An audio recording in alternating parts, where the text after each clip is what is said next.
Live from Athletic Kulture Stadium in Springwater Township, Baycats TV presents the Inter-County Baseball League. And this afternoon, the Hamilton Cardinals are in town for their final regular season visit against the hometown Barrie Baycats. Hi again, everybody, and welcome. Maddie Gale, Julius Hern, and Ben Davy with you, and a whole lot of bottled water and sunblock. It is another sweltering hot Saturday afternoon here in Barrie. Well, today's game won't impact the Baycats in terms of standings or playoff positioning. Tomorrow, the London Majors are here.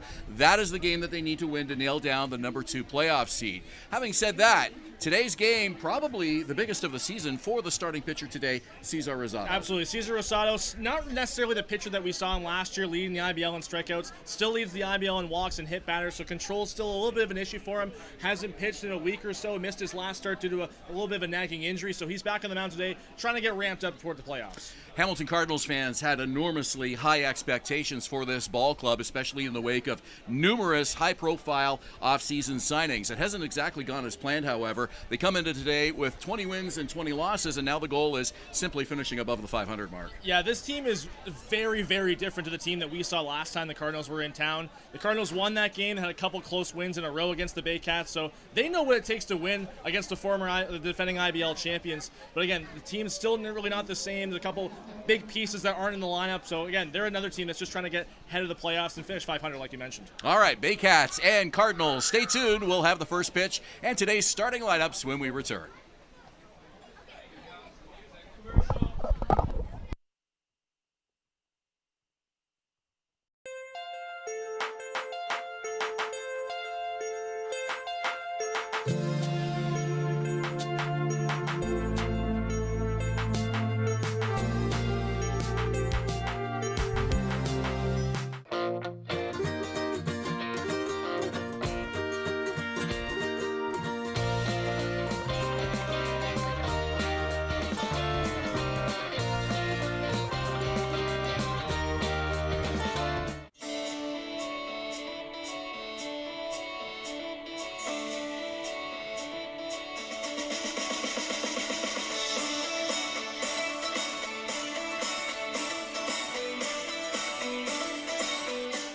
I'm Chrissy Fans from 400 Chrysler and Barrie Chrysler Dodge Jeep Ram. This year, we are the community partners of the Barrie Baycats. Community is near and dear to our hearts here at the dealerships and one of our core values, so we can support local and shop local. Visit Alliance Billiards and Sports in the northeast end of Barrie. A fun, friendly family environment offering pool, darts, karaoke, and live entertainment. Enjoy a large variety of delicious food and drinks on the patio. You'll come as a stranger and leave as a friend.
fans, we are pleased to have staff from the Canadian Baseball Hall of Fame and Museum with us this afternoon.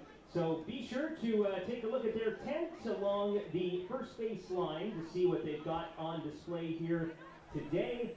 And with that said, we'd like to officially welcome Lindsay Earle to the mound to throw out this afternoon's ceremonial first pitch.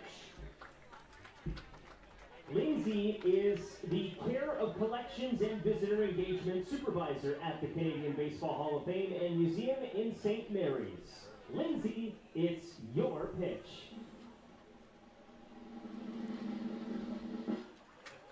Way to go, Lindsay! And a big thank you to our friends from the Canadian Baseball Hall of Fame for being here this afternoon. They always treat us so well every time we go down there and visit them. And I know our public address announcer, Rob Daniels, likes to go down for the induction ceremonies every year. And I've been down a couple times, and just a really great experience all around. I'm due for a visit. I haven't been in so long, and there's been a lot changed at the Canadian Baseball Hall of Fame Museum since I've been. So I'm due for a visit. I'm happy to see them finally in Barrie. They've done that tour of IBL parks all year long. So to have them here the last weekend of the season, really great to see. I think Jose Bautista was inducted into the Canadian Baseball Hall of Fame this year. I saw Jimmy Key, Russell Martin, a number of big names from years past. Always a great opportunity to celebrate with them that huge honor.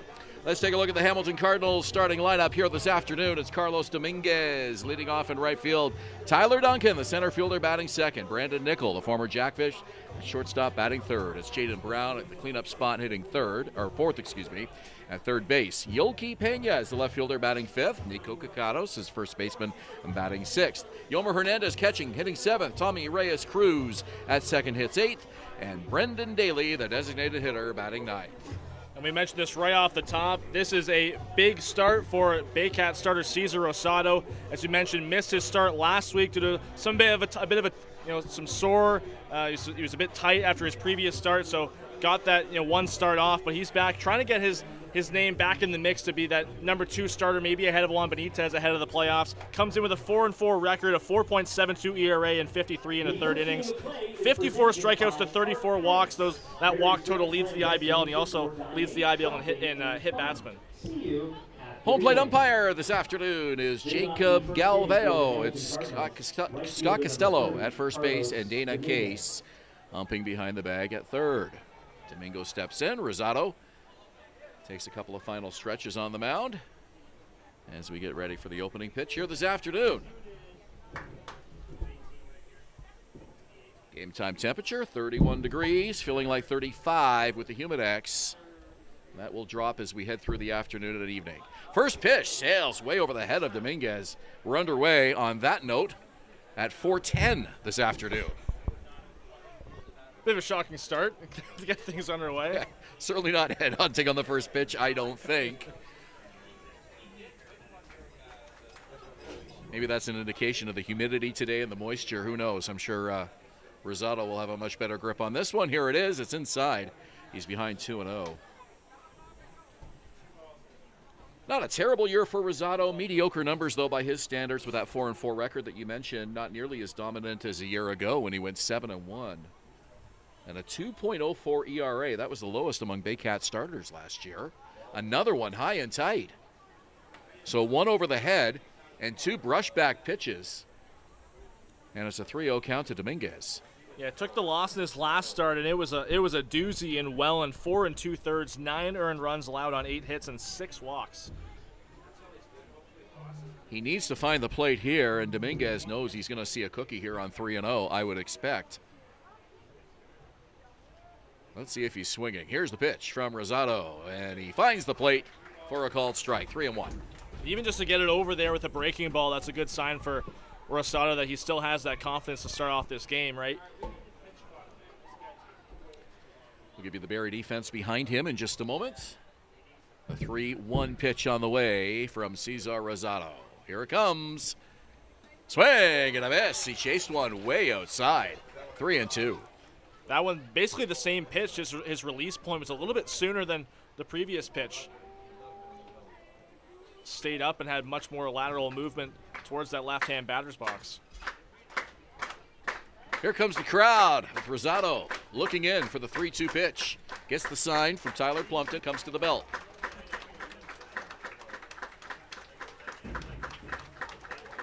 The delivery.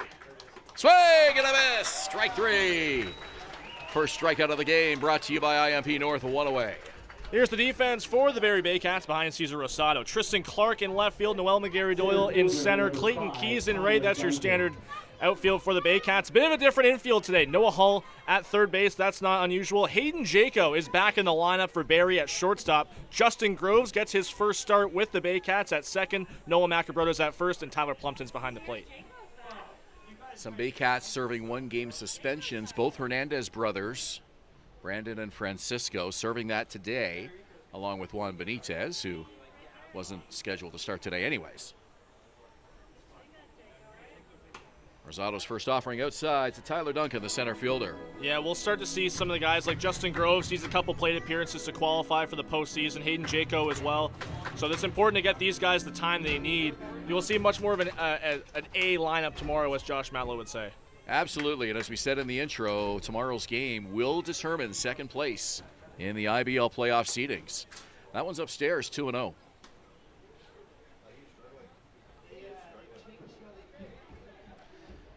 Barrie's won both games in London this year. London's won both games in Barrie in that head-to-head matchup. So, yeah, tomorrow's going to be that all-important, kind of tiebreaker. 2 balls, no strikes. Duncan waggles the bat. Rosado deals. Low and in, 3-0. Rosado fell behind Dominguez, came back and struck him out.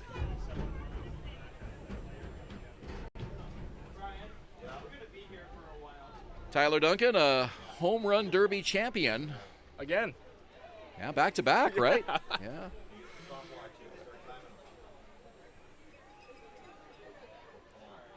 Here it comes from Rosado. Called strike. Duncan thought he had ball 4. Yeah, Duncan looked to be upstairs. Yeah, he was going to throw that bat back to the dugout. Just barely caught that high outside corner. Made that 45-degree pivot to first base and has to come back and regroup. 3 balls, 1 strike.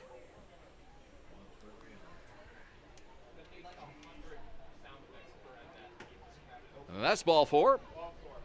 So a strikeout and a walk to open the first. And here comes Brandon Nickel. On base streak now at 10 games for Tyler Duncan. Had a hit and a walk in yesterday's 6-1 win over Guelph. 32, Brandon Nickel. And a visit from Tyler Plumpton. Early mound visit here from Barrie. Sorry, Ben. Rosado with 105 strikeouts last year, which at the time set the single-season franchise record. That was eclipsed by Frank Garces here a couple of weekends ago. 43 walks. 10 fewer walks this year, but also 51 fewer strikeouts. And he opens this game with a strikeout and a walk. At the start of the season with Cesar Rosado, you can tell his release point was a little bit lower than it was last year. And with that, started relying on a lot more ground ball outs. Wasn't giving up a lot of those deep fly balls as he was giving up last year, relying a lot on the velocity last year. Really seems like he's a different pitcher, but still seeing a little bit of those same characteristics from last year in terms of the control. Runner goes on the first pitch. That's a called strike. The throw down, the tag, and it hits the runner. He was already in safe. Stolen base for Tyler Duncan. So the Cardinals aggressive here and getting a man into scoring position. 0-1 count to Brandon Nickel. 7th steal on the season for Tyler Duncan.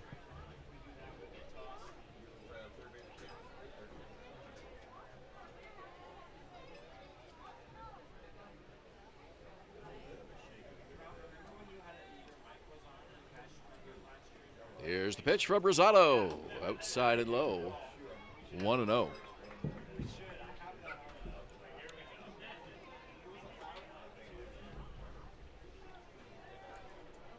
Sun's starting to peek out again. Had some cloud cover at first pitch. Yeah, it was nice. Kind of gave everybody a little bit of a break from the heat, but we might be in for a sweltering hot afternoon here. Here's the pitch. And it's driven down the line. Fair ball into left field. It's going to go all the way to the corner. And Tyler Duncan will score the first run of the game for the Cardinals. It's 1-0 Hamilton. RBI double for Brendan Nickel, and the Cardinals are in business. A really nice swing there from Brendan Nickel. That ball stayed up a little bit on him, and he was able to pull it right down that line. Seems like they're seeing the ball out of Cesar Rosado's hand pretty easily to start off this game.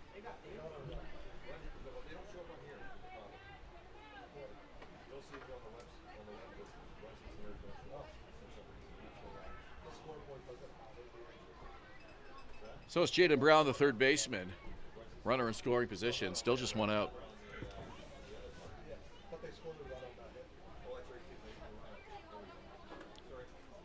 First pitch, foul back to the screen. My morning online chat with Baycats manager Josh Matlow, he mentioned to me that Rosado likely won't go very deep into this game, maybe 50 or 60 pitches. Twice through the order, kind of the game plan, and then it'll be over to the bullpen. Nagorski expected to get some innings. Possibly Enriquez to face his former team. So we'll look for them as we head through the game. Rosado struggling out here, 1-1. Yeah, that game plan can't hurt, right? Because if you imagine the Baycats having home field in the playoffs, game 1 would be Thursday, so about a 4-day or a 3-day full day break before game 1 of the playoffs. So get some arms, some work. Here's the pitch. Outside. Good job by Brown to check his swing. 2-1.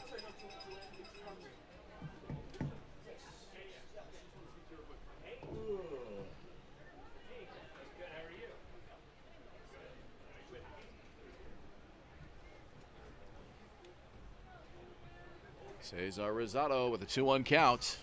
Takes a look at the runner. And he deals. Bounces up to the plate. 3-1 the count. Nice block there from Tyler Plumpton. He had a long way to go to kind of slide over and get in front of that baseball. Well, if the pitch count for Rosado is 50 or 60 today, these deep counts certainly aren't helping him. You can tell he's, like we've noticed all year long, that his pacing takes a long time in between pitches in these first couple innings, and once he starts to get in some kind of a rhythm, he starts to, quicken that pace a little bit. But you can tell how long he's looking in here for a sign. 3-1. Here's the pitch. And it's lifted high and foul to the right. And the count is full, 3-2. Well, if they ever do institute a pitch clock in the IBL, it would certainly impact Rosado. Now, it may help him. Who knows? It can go either way for a pitcher, but perhaps picking up his pace a little bit would help. But he certainly takes advantage of the opportunity to take as much time out there as he needs. 3 balls, 2 strikes. Brown is ready, so is Rosado.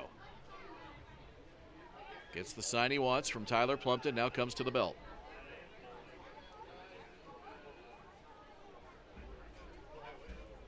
Payoff pitch on the way. And it's driven to center field, right at Noel McGarry-Doyle. Couple steps back, makes the catch. Nickel holds at second, 2 away. Yeah, Brown got a great piece on that, but on a rope right at Noel McGarry-Doyle, not really a whole lot that Nickel could do at second base.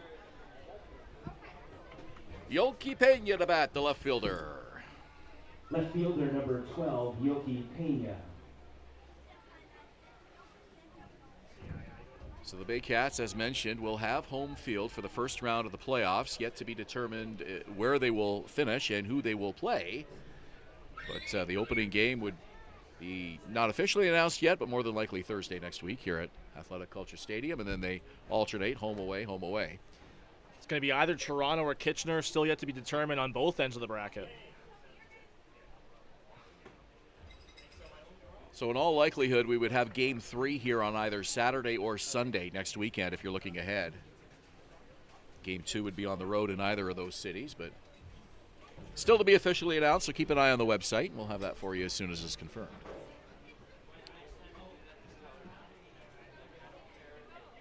Runner at second, 2 out. Rosado to Pena. Just missed, down a bit in the zone. Pena's been a very patient hitter all year long. 20 walks in 36 games coming into today.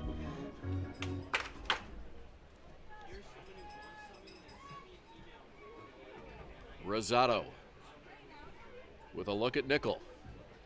Kicks and delivers. Inside, 3-0. Again, Rosado falling behind.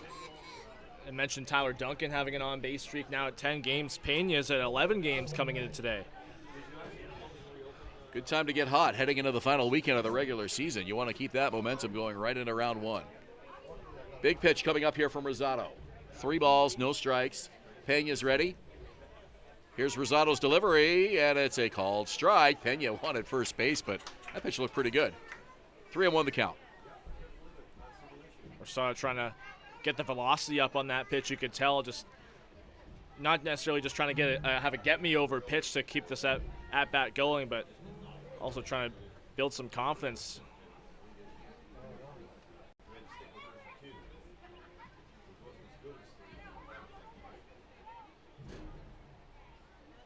Three-one pitch. High, ball 4. Second walk of the inning. Pena tosses the bat.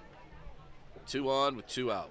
I wonder how much Rosado is kind of letting Brendan Nickel live in his head rent-free there. He looked back over at second base, looked at Nickel, and then almost went immediately into his delivery. Well, Nickel's a threat to steal third. And you saw the aggressiveness on the bases, stealing second base on the first pitch to earlier. Or sorry, it was Tyler Duncan who stole second base. My mistake. Nickel's, though, with equally dangerous speed. Here's the pitch, and it's a first pitch strike on the outside corner to Nico Caquedos.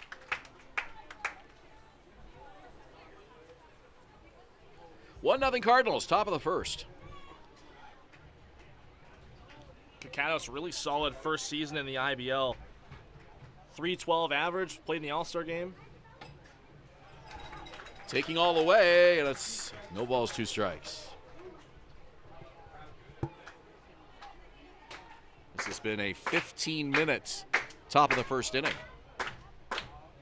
Here come the fans behind Rosado, urging him to end it here. 2 on, 2 out. No balls, 2 strikes.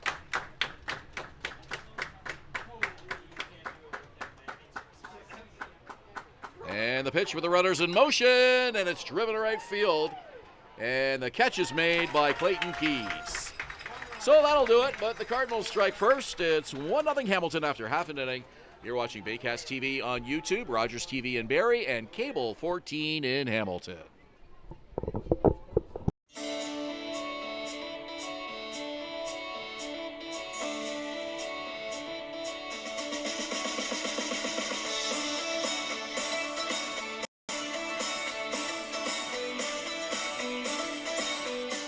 I'm Chrissy Fans from 400 Chrysler and Barrie Chrysler Dodge Jeep Ram. This year, we are the community partners of the Barrie Baycats. Community is near and dear to our hearts here at the dealerships and one of our core values, so we can support local and shop local. Visit Alliance Billiards and Sports in the northeast end of Barrie. A fun, friendly family environment offering pool, darts, karaoke, and live entertainment. Enjoy a large variety of delicious food and drinks on the patio. You'll come as a stranger and leave as a friend.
Barrie Baycats ready to hit in the bottom of the first inning. Noel McGarry-Doyle stepping up to the plate. He's leading off in center field. Hayden Jaco back with the Baycats. Shortstop batting second. Nolan Macabrota batting third. At first, Tristan Clark is the leadoff hitter in left field. Noah Hull at third bats fifth. Clayton Keys is the right fielder hitting sixth. Andrew Johnston, the former Cardinal, DHing hitting seventh. Tyler Plumpton, the veteran catcher behind the plate. And Justin Groves, the number 9 hitter at second base. On the mound for Hamilton, lefty Logan Workington. Second start of the season, 11th appearance overall.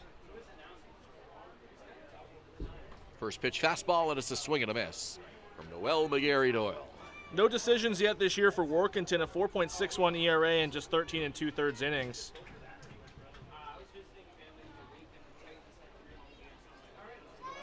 McGarry Doyle with a crouch, waggling the bat. Here's the pitch on the way. It's a high fly ball left field. Yolki Pena a couple steps over to his right. That one stayed up for an eternity, but it comes down and he makes the catch. Here's the defense for Hamilton behind Logan Workington. Yolki Pena in left field making that catch. Tyler Duncan in center. Carlos Dominguez in right field. Jaden Brown back at third base. Brandon Nickel at short. Tommy Reyes Cruz gets the start at second. Nico Cacados at first. And Yammer Hernandez behind the plate. Workington, a lanky 6'1", 210 pounds. Those long arms make him look even taller. Canadian product out of Domaine, Manitoba. Haven't heard that name come up yet. Had lots of Manitoba players, but that's a town that's new to us. This one driven to left field, down the line, fair ball! Picked up by Pena. Jaco chugging hard for two. Now he puts the brakes on and decides to go back. He was thinking double all the way, but reversed course about halfway there. Well, he wasn't busting it out of the box, but he was able to get back to first easily because of how far Cacados was off the bag, preparing for him to maybe go to second, try and back up a potential, relay throw. Smart move, perhaps trying to see if he could draw an errant throw. He saw that it wasn't a potentially dangerous situation to go that far down. He decided to test the arm. So here's Nolan Macabrota, the first baseman. Manitoba versus Saskatchewan. Little prairie action here in this matchup. There's only a couple players from Saskatchewan in the IBL. There's only a couple players from Manitoba in the IBL. You're not going to see this very often. A lefty-lefty matchup. Workington deals, and it's sliced foul to the left. Macabrota just ahead of that pitch from Workington.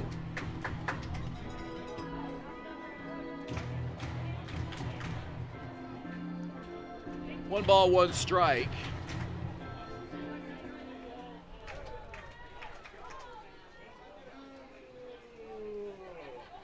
Jaco the lead at first. Here's the pitch, and it's inside and low. What a year Nolan Macabrota has had, a .327 average. He's been reliable as they come. 39 games he's been able to get in the lineup for manager Josh Matlow, so all but one. Can't ask for anything more than that. 2-1 pitch. And a slow one inside. For Workington, mentioned only his second start of the year. His last start was his last appearance against the London Majors. Went 4 innings, allowed 1 earned run on 3 hits, had 4 strikeouts. London will be here tomorrow afternoon, and let me tell you, that will be the game to be at. Second place on the line. And this one hit to left field. Pena's got it all the way, makes the catch. Jaco back to first. 2 out of the inning. That one almost spun around Yolki Pena. He kind of took a bit of a drifting direction over to his left and had to come back a little bit to his right. The wind was starting to pick up a little bit during that plate appearance for Macabrota. It's now coming straight in from right field, it looks like.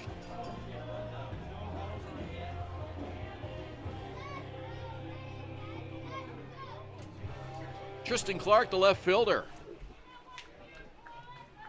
having an outstanding rookie IBL season. Made the All-Star game in Hamilton. First pitch, swings, and he fouls it back. Would you agree that he's the favorite for Rookie of the Year right now? I'd have to take a look at all the other rookies, but I wouldn't argue with that at all. .318 average, 39 games. There's 9 homers, 31 RBIs. I mean, you didn't expect him to lead in those categories at the start of the season, that's for sure. On the ground to third. To Hopper. To Brown. Over to first in time. So the Baycats strand a runner. We played an inning. It's 1-0 Cardinals. You're watching Baycats TV on YouTube, Rogers TV in Barrie, and Cable 14 in Hamilton. Thinking about doing a renovation but don't know where to find the best prices and quality? Go to Reno Liquidation Depot, where you'll find vanities, flooring, toilets, exterior doors, and so much more. Visit Reno Liquidation Depot today.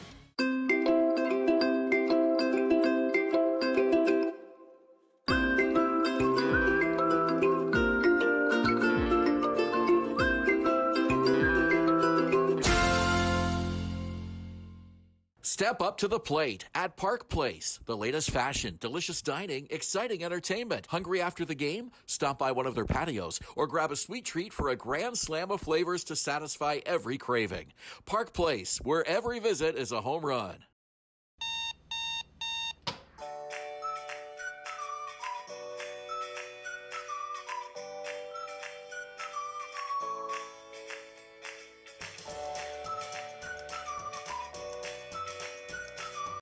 The only North Barrie Market, your go-to for homemade meals, catering service, and the freshest locally sourced meat. Get ready for an unforgettable barbecue experience with Barrie Best Barbecue coming soon. All at North Barrie Market, 580 Bayfield.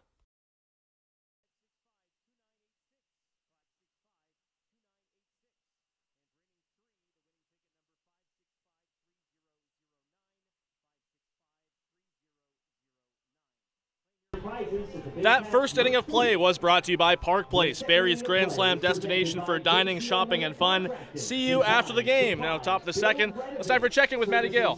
Thanks, Julius. Noah Hall missed last Saturday's game, but for very good reasoning. He was busy completing his master's degree, an achievement he said has been a long time coming. After balancing his studies with Baycats Baseball all summer, Hall shared that it feels great to finally be finished after 6 years of school and to now give his full focus to the team heading into playoffs.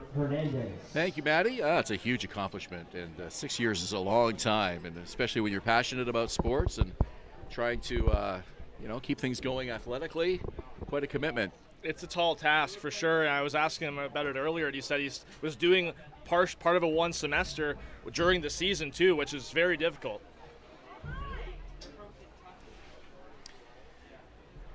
Well, education is important, and so many of these players are passionate about that, and a great accomplishment, memories that you'll never forget. These 6 years of high school were 6 of the best years of my life. Bunted to third, running throw. It's in time for the out. What a great play by Noah Hall at third. One away. Right on cue for Noah Hall. It's going to be a tough play coming in on that baseball, and Nolan McElbrode at first base played that hop perfectly, not coming in too far on it, kind of letting it come to him. Had that benefit of some time before Yammer Hernandez stepped on the bag. Tommy Reyes Cruz, the second baseman.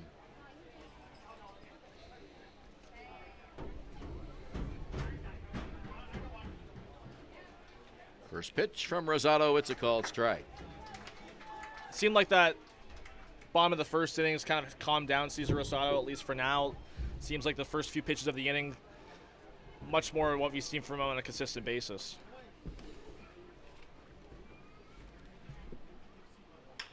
On the ground to short. The throw across from Hayden Jacobs in plenty of time to away. This telecast is presented by the authority of the Inter-County Baseball League and the Barrie Baycats Baseball Club, and the accounts and descriptions of this game may not be disseminated without expressed written consent. Any rebroadcast, reproduction, or retransmission in any form is strictly prohibited. Two quick outs for Cesar Rosado. Here's the number 9 hitter, Brendan Daly.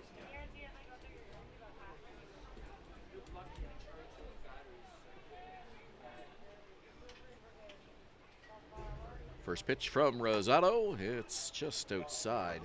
1-0. A quick inning is certainly what Rosado needs right here after a 15-minute top of the first. Just seemed to slow right down to a crawl. Love to keep this bottom third of the order quiet. Well, this is seeming like the inning right now where Cesar Rosado starts to build that confidence and get that pace up, as we were mentioning. Taking a long time in between pitches in that first inning. I did the math during the commercial break. Could you imagine if every half inning took 15 minutes? I don't want to. 4.5 hour game, right? Because it would be a half hour for each inning. And then if you take into account, mound visits or pitching changes in between innings, right? And if you take into account, the regular half inning breaks, you're looking at a 5 hour total time. You would. So we don't want that. 2-1 pitch, and it's into the glove of the shortstop, Hayden Jaco. Saw that all the way, and Rosado gets exactly that. A 3-up, 3-down, top of the second. 1-0 Hamilton. You're watching Baycats TV, Cable 14 in Hamilton, and Rogers TV in Barrie. Highview Contracting Group in Barrie and Simcoe County, offering award-winning hardscape, interlocking, pools, excavation, and more. Call 705-985-7669 or highviewcontracting.ca.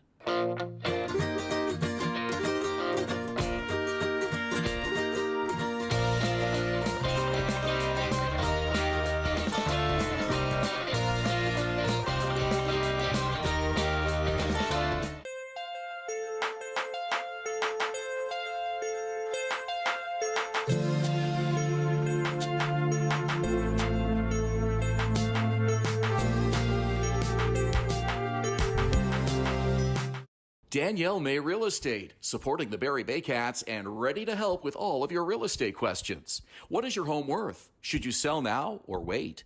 Danielle is dedicated to your success. The next time you think real estate, think Danielle May.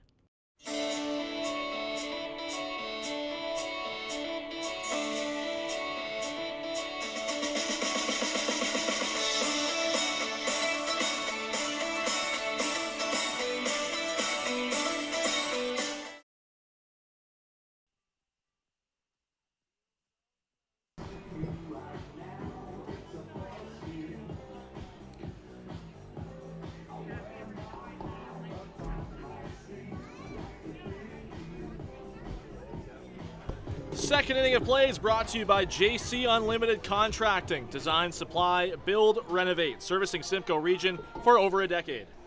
Noah Hull, Clayton Keys, Andrew Johnston due up for the Baycats, bottom of the second inning. Third baseman number 28, Noah Hull. 1-0 Hamilton on an RBI double by Brandon Nickel to bring home Tyler Duncan, who walked and stole a base, and that is all that we've had so far early in this one. Ben Davy, Julius Hern, and Matty Gale. A warm welcome to our Hamilton viewers today as well on Cable 14. Here's the first pitch to Noah Hull, and he drives it to left center field. It'll hang up, though, and a running grab made by the left fielder, Pena. That's his third putout of the game already. One out in the second. Yeah, Workington forcing a lot of batted balls the other way, and it seems like Yoki Pena is having to make a lot of running catches so far in this one. See the wind's a bit swirling a little bit towards the start of this game. Looks like it's coming a bit in from right field. Typically the wind blows in from right field. We get those northwesterly winds off Georgian Bay, and just a nice gentle breeze here today. Nothing that you would think would affect fly balls too much, but it's been pretty steady. Clayton Keys to the plate. And he hits this one to center field. It'll stay in the park. The catch is made by Tyler Duncan, 2 away. That seems to be the area of the field where a lot of the batted balls from Clayton Keys go. Usually that left center field gap, or maybe that, the right-hand side of the center fielder as they're facing the plate. Tyler Duncan making that catch look easy towards the track. So 4 of Workington's 5 outs have been fly balls, 3 of them to left field.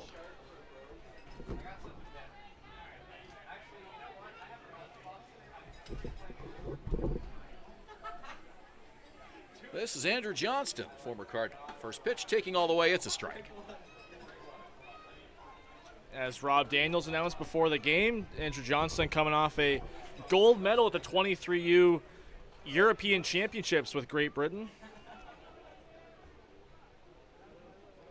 It's always fun to watch the Brits play baseball. You don't think of the UK as a baseball powerhouse, but they do have some good players. Absolutely. And they put up a good fight. Because it's not necessarily just the folks from the UK. There's also players from the Bahamas. 0-2 pitch. Called strike 3. Johnston didn't like that. He thought it was low. And it's a quick walk back to the dugout as a 3-up, 3-down second for Logan Workington. 1-0 Hamilton through 2 on Baycats TV, Cable 14 in Hamilton, and Rogers TV in Barrie. The Collingwood Brewery at 10 Sanford Fleming, producing delicious lagers, ales, and seltzers since 2014. The proud home of the Baycats Brew. Check out their retail shop and tap room, and select products at the LCBO, beer store, and grocery stores. Cheers, and go Baycats!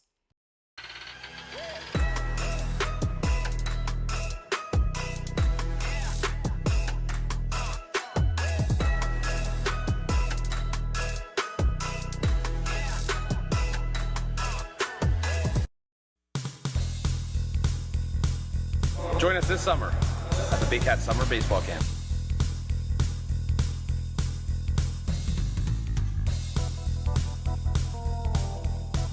See you this summer!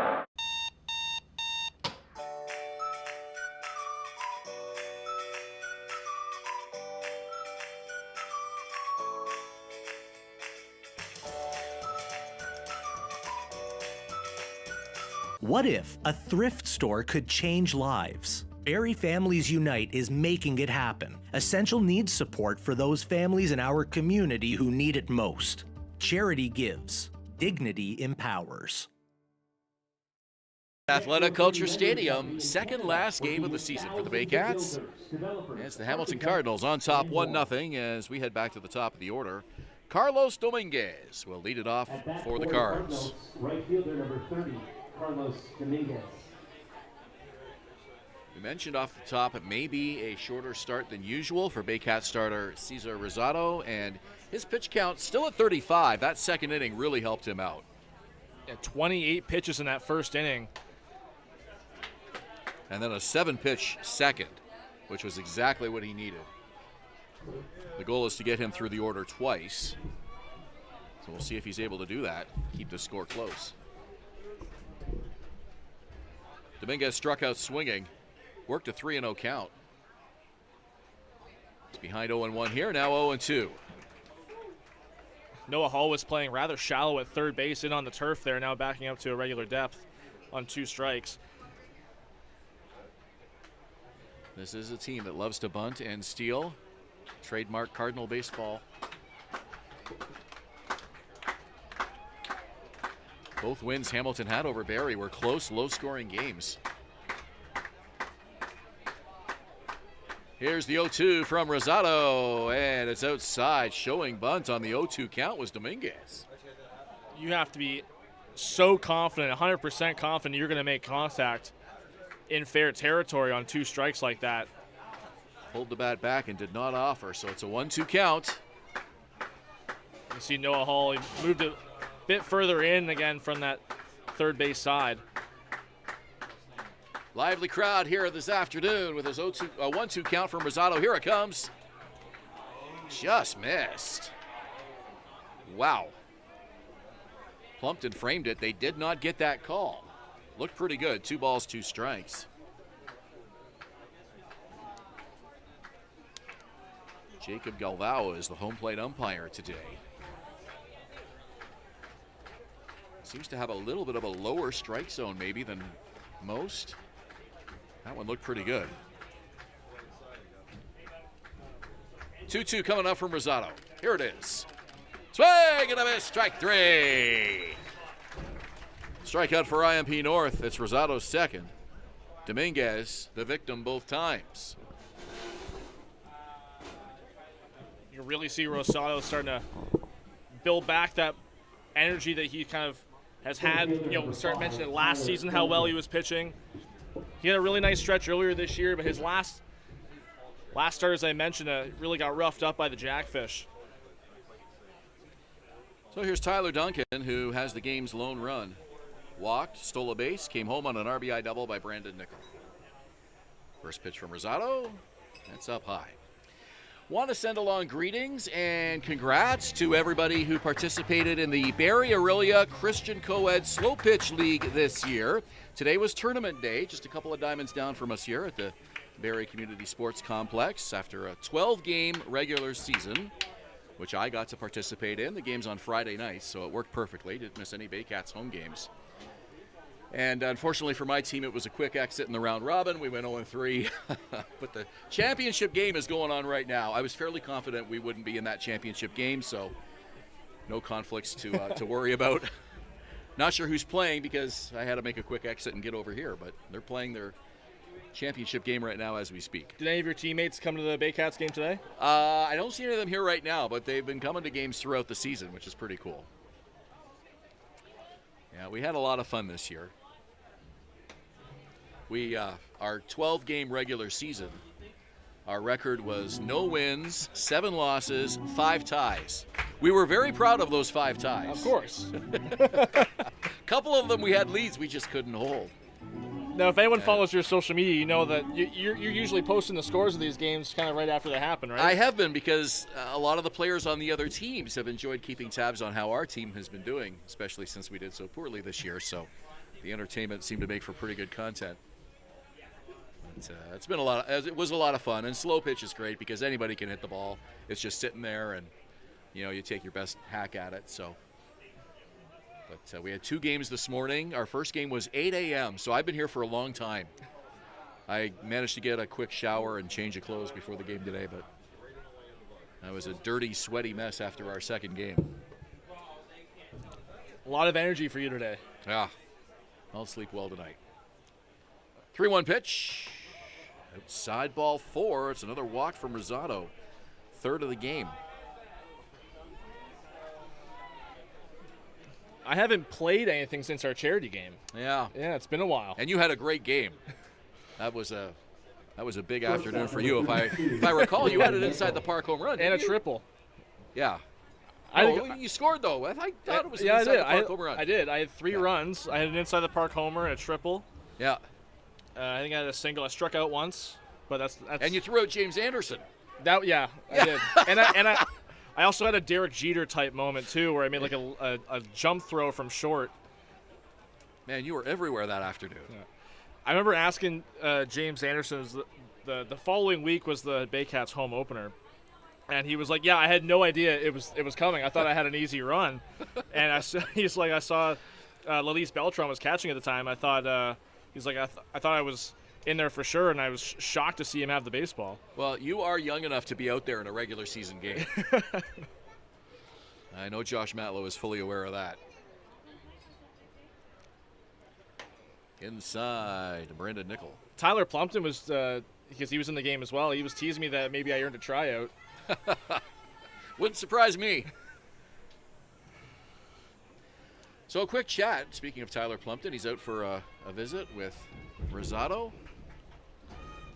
Rosado struggled the last couple pitches after he got Dominguez swinging, but Duncan a fairly easy walk, and he starts a 1-0 count here to Nickel. Very lengthy conversation here between Plumpton and Rosado, and home plate umpire Jacob Galvao is out to say, come on, let's move it along, fellas. We haven't had Galvao out as an umpire yet here this year. It might be his first game here in Barrie. I'm not sure. I didn't recognize the name when I saw it pregame. We have Scott Costello at first and Dana Case at third fairly often. Yeah. So the count is 1-0. Duncan on board for the second time today. Always a threat to steal. Takes the lead.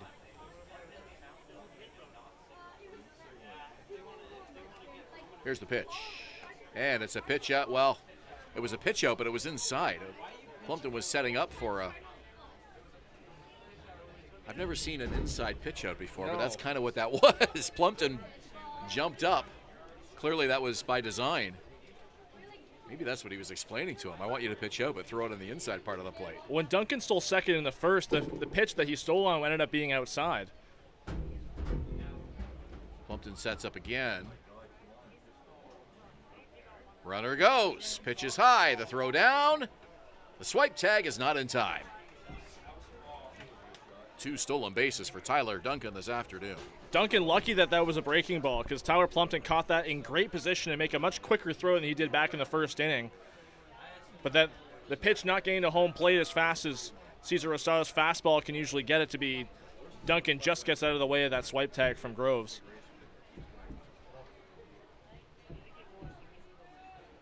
So very interesting. Tyler Plumpton's baseball instincts are as good as they come, and I wonder exactly what that conversation with Rosado was. That one's on the outside corner for a strike, 3-1. And keep in mind, I just thought of this. So usually with the Dominican starters, you usually have either Francisco Hernandez or Brandon Hernandez out kind of translating, but they don't have that luxury today. That's an interesting point. Outside and low ball 4, back-to-back walks, Duncan and Nickel. Dangerous players to have on the bases. Here's Jaden Brown, the cleanup hitter. And Andrew White is out for a visit now.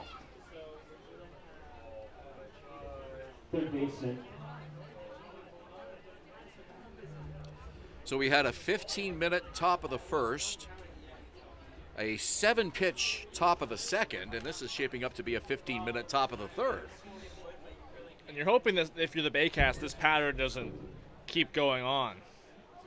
You don't want a 15-minute fifth as well when it comes down to it. I think Rosado at this point is lucky that it's still only a 1-0 game. No question. Especially with the walks. 4 walks. He's up to 38 now on the season. To have 4 walks and still keep the score at 1-0 is not easy to do, but he's done it. 2 on here with 1 out, and Jaden Brown to the plate. So Andrew White has said what he has to say. Again, the goal was to get Rosado at least through the order twice today. Baycat bullpen currently quiet. Still only allowed 1 hit, but that 1 hit's the difference in this game. Rosado taking a long time. A long lead there from Duncan. Here's the pitch. Swing and a miss. Boy, he dialed it up a bit on that one. Came right at him with a fastball. You got to wonder how much he was trying to calm himself down while also trying to stare down Tyler Duncan at second base. That was quite the lead there from Duncan. I'm surprised he didn't make some kind of even a bluff towards third base. He came to the set position and held it for what looked like an eternity. 0-1 the count. Duncan at second, Nickel at first, 1 out in the inning. 1-0 Cardinals.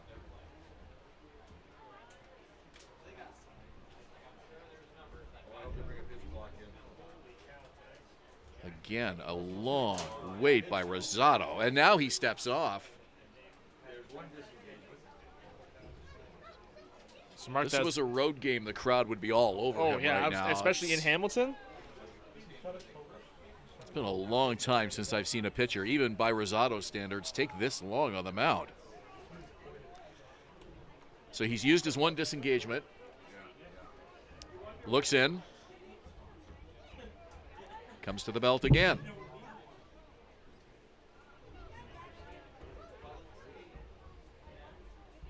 0-1 pitch, outside.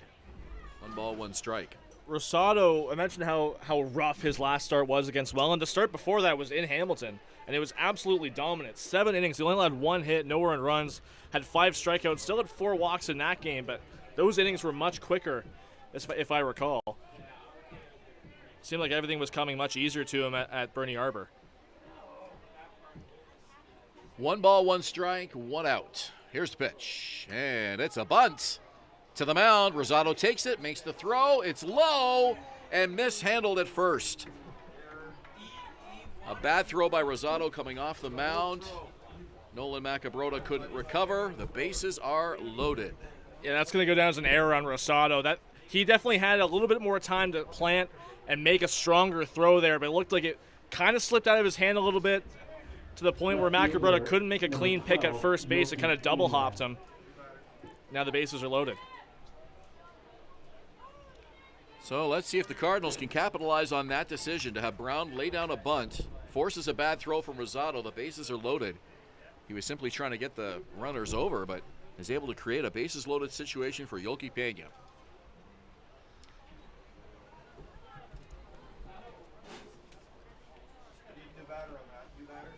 Here's a pitch from Rosado. He's taking all the way. It's a called strike.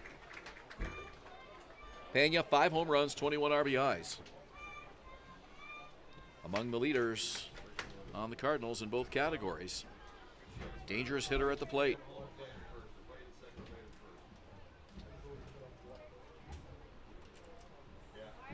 Still only 1 out in the inning. Middle infield ready for a double play. And corners are in as well. On the ground, high hop. Macabrota takes it, spins, fires. Not in time. Runner scores. It's Tyler Duncan again. 2-0 Cards. That was going to be a tough play no matter what for Nolan Macabrota. Justin Groves didn't look like he was sure what to do on that play. Macabrota charged in.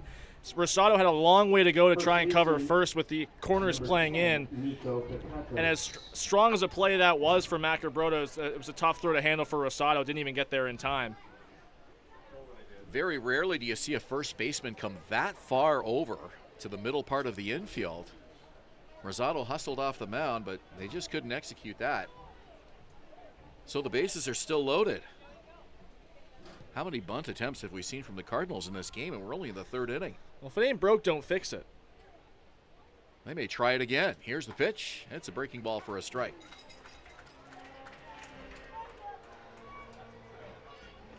Well, you know you've got Rosado rattled in that situation. So even a bunt, kind of in between the mound and home plate would not be a bad idea.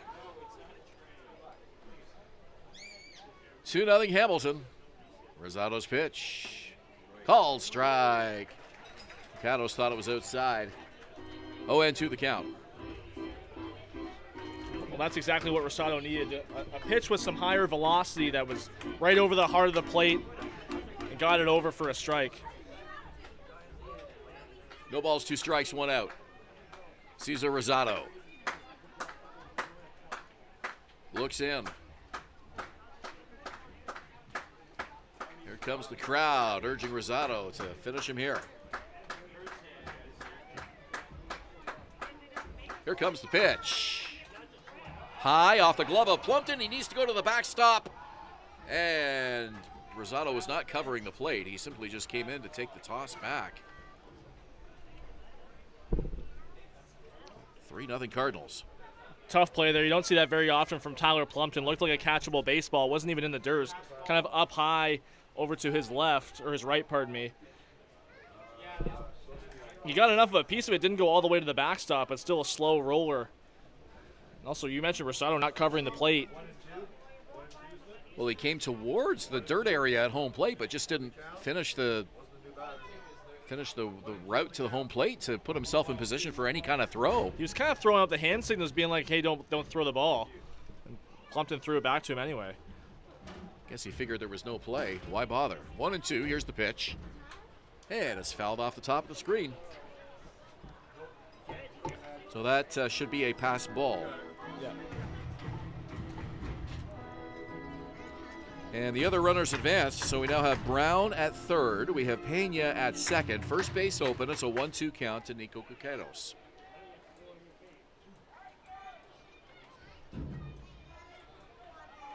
Rosado deals. And it's driven to center field. Base hit. It'll score 1, maybe 2. They cut off the throw, and Nico Cuqueros drives in 2 with an RBI single. Brown and Pena are both in, and it has been a 4-run third now for Cesar Rosado. It looks like it finally caught up to him. Here's manager Josh Matlow. And it looks like he has signaled to the bullpen. Let's see. Yep, the gate opens, and Rosado's afternoon comes to an end. So he will turn a 5-0 deficit over to the Baycat bullpen. We're still only in the top of the 3rd inning. You're watching Baycats TV, Cable 14 in Hamilton, and Rogers TV in Barrie.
Veteran reliever Chris Nagorski is on for the Baycats to take the ball from starter Cesar Rosado, who certainly didn't have the finish to the regular season he or anyone were hoping for. No, absolutely not. It was weird seeing Cesar Rosado come off the mound there. He came off towards Josh Matlow before Matlow got to the mound, and Matlow kind of pointed in the back and said, hey, we're going to do this the right way. Didn't look like Cesar Rosado's body language was indicative of positivity for any concern there. A good eye on your part to pick up on that. I did not see that, but I did notice before you and I even talked about it was just his nonchalant stroll off the mound back to the dugout. Just didn't seem to be too bothered by the 5-run deficit that he's turning over here, and that's not something you really want to see from your pitcher. Runner goes. Pitches outside. Here's the throw down. The tag not in time. Stolen base for Caqueros, and you know the Cardinals are not going to take their foot off the gas here at all.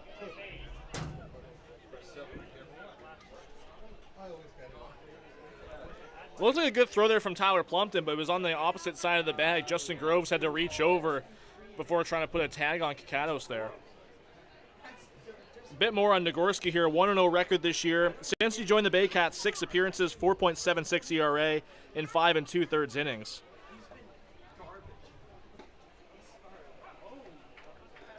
Nagorski with 5 Baycat championship rings from 2014 to 2018. Two-time Baycat. Returned after the pandemic to play for the Toronto Maple Leafs, and now back for his second stint in Barrie. 2-1 the count. Hernandez holding the bat high. Waits. Nagorski deals. It's outside.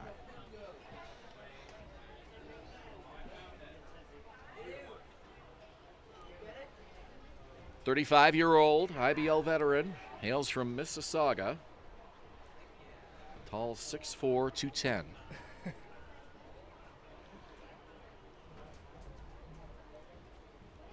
Checks the runner and delivers.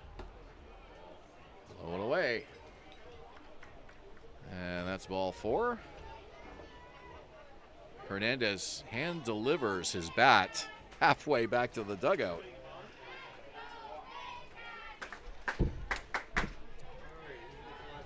Here's Tommy Reyes-Cruz. Well, I didn't run the clock on this half inning, but for sure it's been more than the 15 minutes that we had in the top of the first. Absolutely. No doubt about it at this point, especially with the pitching change.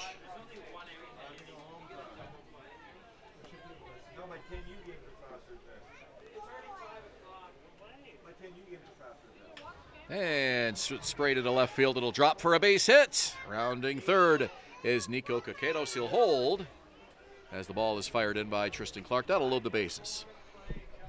Great piece of hitting there from Tommy Reyes-Cruz. Didn't have to do too much of that. Not a super hard swing, but he does enough to put it in a great spot the opposite way. Well, the one part of the order that Rosado did okay with was the bottom 4. He got them 0 for 4 collectively. It was the top 5 that gave him problems today. And certainly these are batters that Nagorski wants to get out before things turn back over to the top of the order.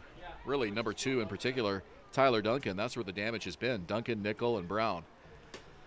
First pitch outside to number 9 hitter Brendan Daly. Rosado's still on the hook there for Nico Caqueros, who's at third. So Rosado's still not necessarily off the books just yet.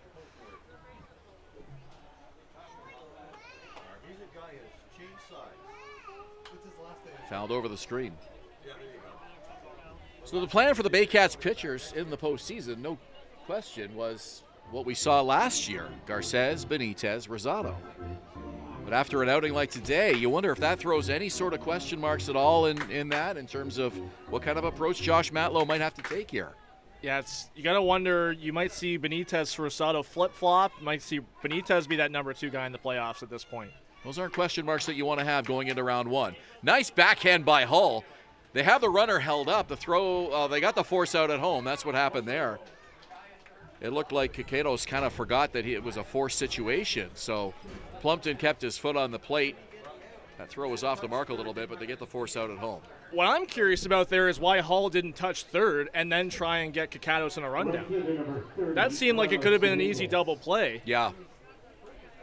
but now they're still stuck with the bases loaded. I'm sure he's thinking about that right now because that was the easier route, just to step on the bag, being a forced situation. And it was his momentum was taking him towards that third base bag, and Kakatos would have had a tough time getting back to third base even after the touch. Maybe he was thinking of a 5-2-3 double play if he got it quickly to Plumpton, and then Plumpton could throw out the runner at first.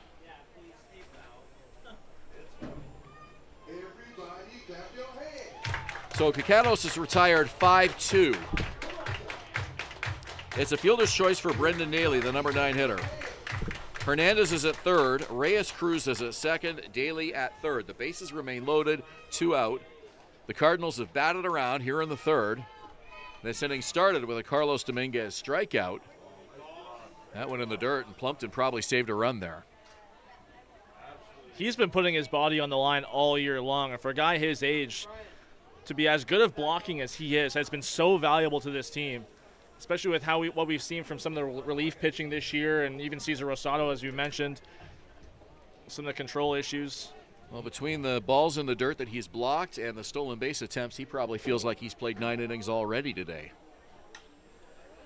Hit high to center field. A long way for Noel McGarry-Doyle, but he makes the running catch, and that's the third out of the inning. So the Cardinals send 10 to the plate.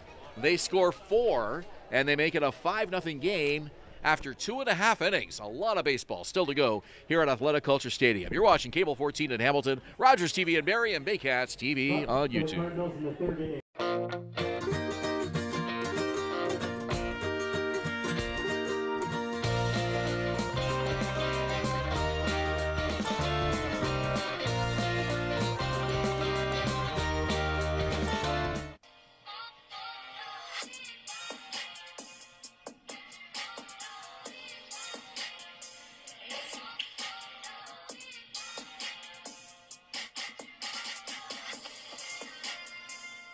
Hi, I'm Chrissy Fans from Fort Chrysler and Barrie Chrysler Dodge Jeep Ram. This year, we are the community partners of the Barrie Baycats. Community is near and dear to our hearts here at the dealerships and one of our core values, so we can support local and shop local. Visit Alliance Billiards and Sports in the northeast end of Barrie. A fun, friendly family environment offering pool, darts, karaoke, and live entertainment. Enjoy a large variety of delicious food and drinks on the patio. You'll come as a stranger and leave as a friend. It's the 2025 IBL Home Run Derby and All-Star Game, hosted by the Hamilton Cardinals at beautiful Bernie Arbor Stadium. Watch the league's top sluggers crush moonshots in the Derby. Then see the best of the best go head-to-head under the lights in the All-Star Game.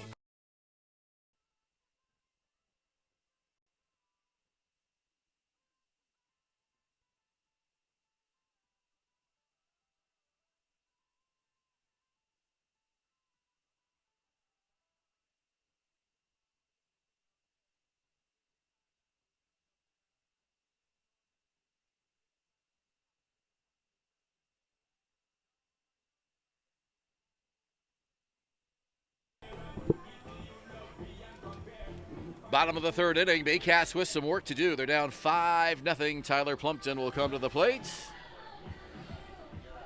Logan Workington has been splendid for the Cardinals so far, having retired 6 out of 7. Final line for Cesar Rosado. 2 1/3 innings, 4 walks, 2 strikeouts, 2 hits, 5 total runs. I'm assuming 3 of those are going to be earned. But the only error for the Baycats on the board was caused by Cesar Rosado on an infield play. So check this out. We started this game an hour and 2 minutes ago. We still have 2 players that haven't had a plate appearance yet. Tyler Plumpton drives this to center field. The catch is made. 1 out. Justin Groves will be the final player to get their first at bat in here today, and we're over an hour into this game. That doesn't happen often. Well, you got to imagine he was eager to get his first plate appearance against his former team, and having to wait over an hour to finally get there. And the poor guy's wearing Lelise Beltran's jersey. Justin Groves, the newest Baycat, wearing number 14.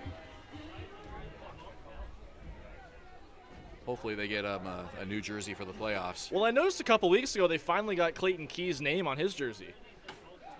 Yeah, the lettering looked just a little different. Is it just me, or it's smaller for sure? Yeah, it was a little bit different than the others, but that sort of thing happens when you have mid-season acquisitions. Yeah, it seemed like those ones were a bit more impromptu than some of the guys that are here longer term. It wasn't until just recently the Baycats actually started putting last names on jerseys. Yeah, and the Cardinals this year as well. For many years, the Baycats uniform said Barrie on the back, where the player's nameplate is now. No balls, 2 strikes.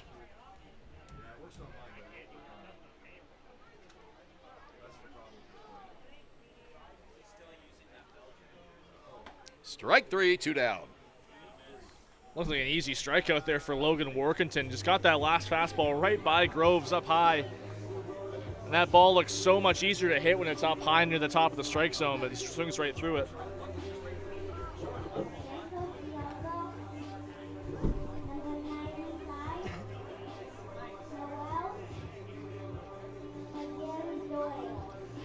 That is the voice of Allen, our junior Baycats PA announcer this afternoon, a member of the Innisfil Cardinals, but he was very smart. He didn't wear his Cardinals stuff today.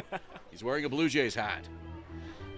Good on him. That. Good on him. Yeah, because normally you would rep your team, but I think he knew. Baycats Cardinals, probably not the day to be wearing your Cardinals stuff at the ballpark. Exactly. You can't go wrong with a Blue Jays hat around here. So let's see if we can get Allen some more players to announce here. It's been a quick and quiet bottom of the third so far. I remember talking to Ryan Rio earlier this year. He was saying it seems that the Baycats always seems to go quietly whenever the junior Baycats doing the announcing. Yeah, we don't like that. This is the final junior Baycats day as well, as we ramp up for the playoffs. But it's been another successful year, and we've certainly enjoyed having all the youngsters here at the ballpark and on the PA mic as well. 2 balls, 1 strike. McGarry Doyle swings and hits a high hopper to second, and the throw over from Tommy Reyes Cruz is in plenty of time. Logan Workington making it look easy out there this afternoon as he has retired 9 of 10. We've played 3, 5-0 Hamilton at Athletic Kulture Stadium. The only North Barrie Market, your go-to for homemade meals, catering service, and the freshest locally sourced meat. Get ready for an unforgettable barbecue experience with Barrie Best Barbecue coming soon. All at North Barrie Market, 580 Bayfield. Thinking about doing a renovation, but don't know where to find the best prices and quality? Go to Reno Liquidation Depot, where you'll find vanities, flooring, toilets, exterior doors, and so much more. Visit Reno Liquidation Depot today.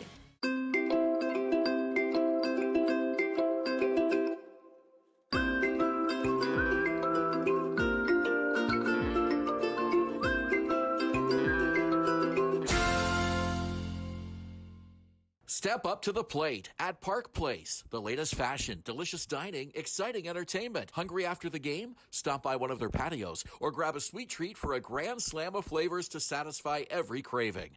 Park Place, where every visit is a home run.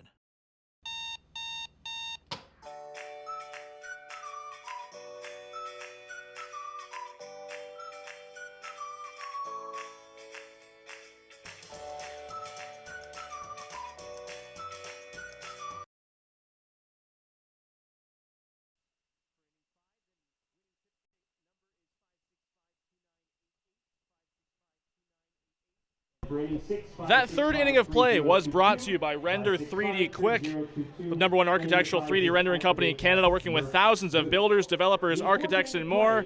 Let's check in once again with Matty Gill. Julius, former Hamilton Cardinal Justin Groves is making his first start for the Baycats against his old club. While he admitted to me pregame it was nice to catch up with some familiar faces, Grove emphasized to me how much he's embraced his new team. He said he's really been loving his time here with the Baycats, and he said that hopefully tonight he can get the win and send the Cardinals home on the bus with a loss. He said it's also feeling pretty sweet that it's his first game starting against his old club. Thank you, Maddie. Yeah, definitely an exciting afternoon for him, and I noticed as well he was spending a little bit of extra time over on the visitor's side of the batting cage. Ground ball to short, bobbled by Jaco. He can't recover. Fairly routine ground ball. Tyler Duncan aboard for the third time this afternoon. Yeah, Jaco making his first started the season at shortstop in place for the suspended Brandon Hernandez. That is his 3rd error of the season already. He's only his 6th game played. Had a couple errors in Chatham on that 3-game road trip. Jaco's versatility really helps get him in the lineup when he's here and he's available. He can play any number of positions, including catcher. Including pitcher, too. Yes. Keep in mind how important he was at the end of the season last year on the mound.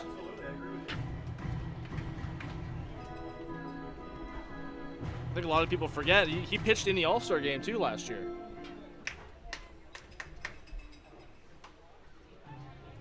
Chris Nagorski on the mound for the Baycats on a relief of Cesar Rosado this afternoon. 5-0 deficit he inherits. Brandon Nickel has had a productive afternoon at the plate already. RBI double in the first, and he walked and scored on a pass ball in the 3rd. No balls, 2 strikes. Runner leads. Nagorski deals. On the ground to Hull. Goes to second for 1. The relay to first. And plenty of time for the double play. 2 down in the inning. Perfect decision there from Noah Hull. He made that turn look so easy, getting it over to Justin Groves and Matt Cabrota at first base. Usually don't see a 5-4-3 double play look that fast, but perfection from starting off with Noah Hull. Brandon Nickel has speed, but that throw to first still beat him by a wide margin. Looked like he knew that was a double play right off the bat. Jaden Brown at the plate now for the 3rd time. Flied out, bunted, reached on an error. That was that throwing error from Rosado that really, that was the point of the inning, that 3rd inning unraveled on Rosado when you look at it. 10 batters to the plate. This one deep and foul. Down that right field line, Clayton Keys gave chase well out of his reach. Well, it seemed like that was when the body language from Rosado was really starting to go, towards the negative side, right? You can tell that he was just kind of done with it, right? You want players that compete. And this might feel like a nothing game, second last game of the season, but you can't have that mindset as a player. Even though it's not going to impact the standings or playoff positioning, you want to be ready and sharp with the playoffs coming less than a week away. We built it up at the top of the broadcast, too, and how important this start was going to be for Cesar Rosado, and he clearly did not make the most of it. Well, and, not to beat a dead horse here, but it really impacts the amount of confidence Josh Matlow can have in his starting 3 going into the first round of the playoffs. You'd like to just put those 3 out there, Garces, Benitez, and Rosado, and have full confidence in all 3 of them. But unfortunately for Rosado, just haven't been able to have that much confidence in him here in the second half of the season. Swing and a miss. Big strikeout by Nagorski. So the double play by Nickel, the strikeout by Brown, and the Cardinals go quietly here in the 4th. Bottom of the 4th we go with Hamilton on top, 5-0. No hits, 1 error.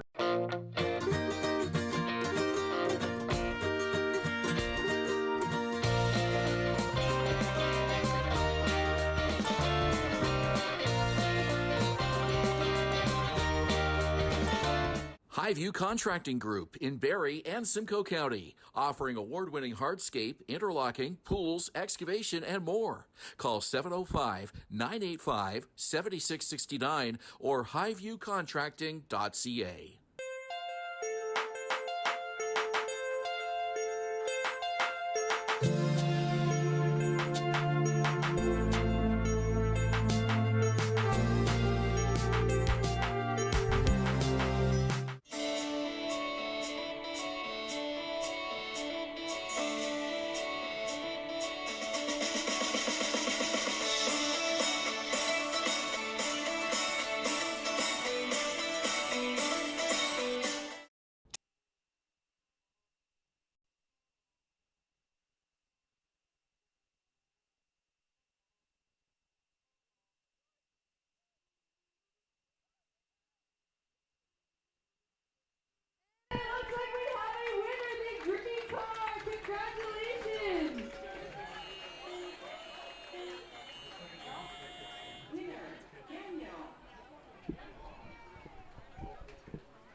This fourth inning of play is brought to you by Vintage Throne Barber Lounge, redefining gentlemen one community at a time. Well, we don't mention her often on the broadcast because what she does is between innings, but shout out Jenna Marchand for another outstanding season on field, getting the fans hyped and excited and doing all the contests and games between innings. I know our viewers at home don't get to see that very often, but if you come to the ballpark, you'll see lots of great entertainment between innings, and she's the MC for all of that and does an outstanding job. Especially on these Junior Baycats days, they're busier than ever, so a lot for her to do on and off the field, so she's doing a fantastic job all year long. That car race that we just saw between innings took about as long as a Cesar Rosado half inning. Well, maybe not quite. It was a slow crawl with those 4 vehicles out there. Somebody got across the finish line, though. Here's Hayden Jaco, 1 for 1. He has the lone Baycat hit this afternoon. Now, what I wonder is which one was longer, Rosado getting off the mound towards the dugout or the car race? Or those cars crossing the finish line. We could go back and run the clock and check.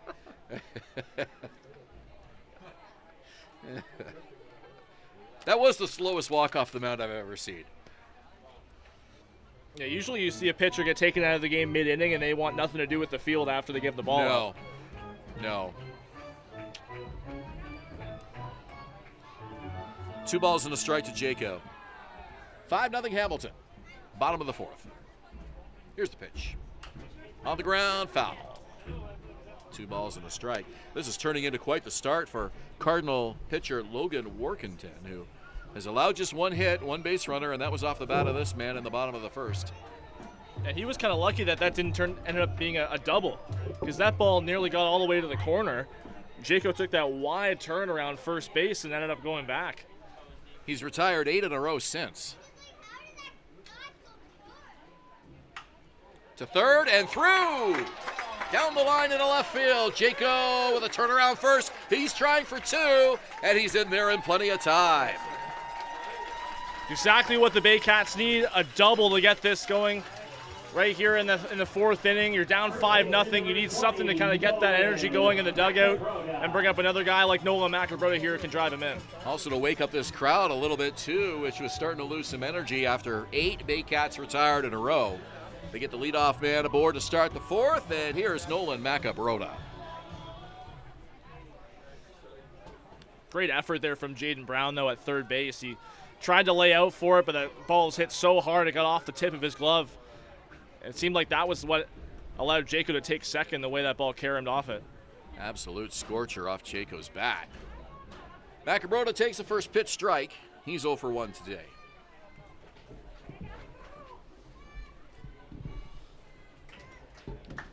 So just 2 hits for the Baycats so far. Off Cardinal starter Logan Workington. The 0-1, swing and a miss. Breaking ball has really been working for Workington. Seems like the only one who hasn't really been fooled by it is Hayden Jaco, both those hits for Barrie. And both of those off-speed pitches that he's gotten out in front of and pulled. McAbrota 1 for 3 in his last game against the Panthers. Got the average to .327 this season, another outstanding year. Swings and misses, strike 3. So 1 away for left fielder Tristan Clark. Left fielder number 6, Tristan Clark.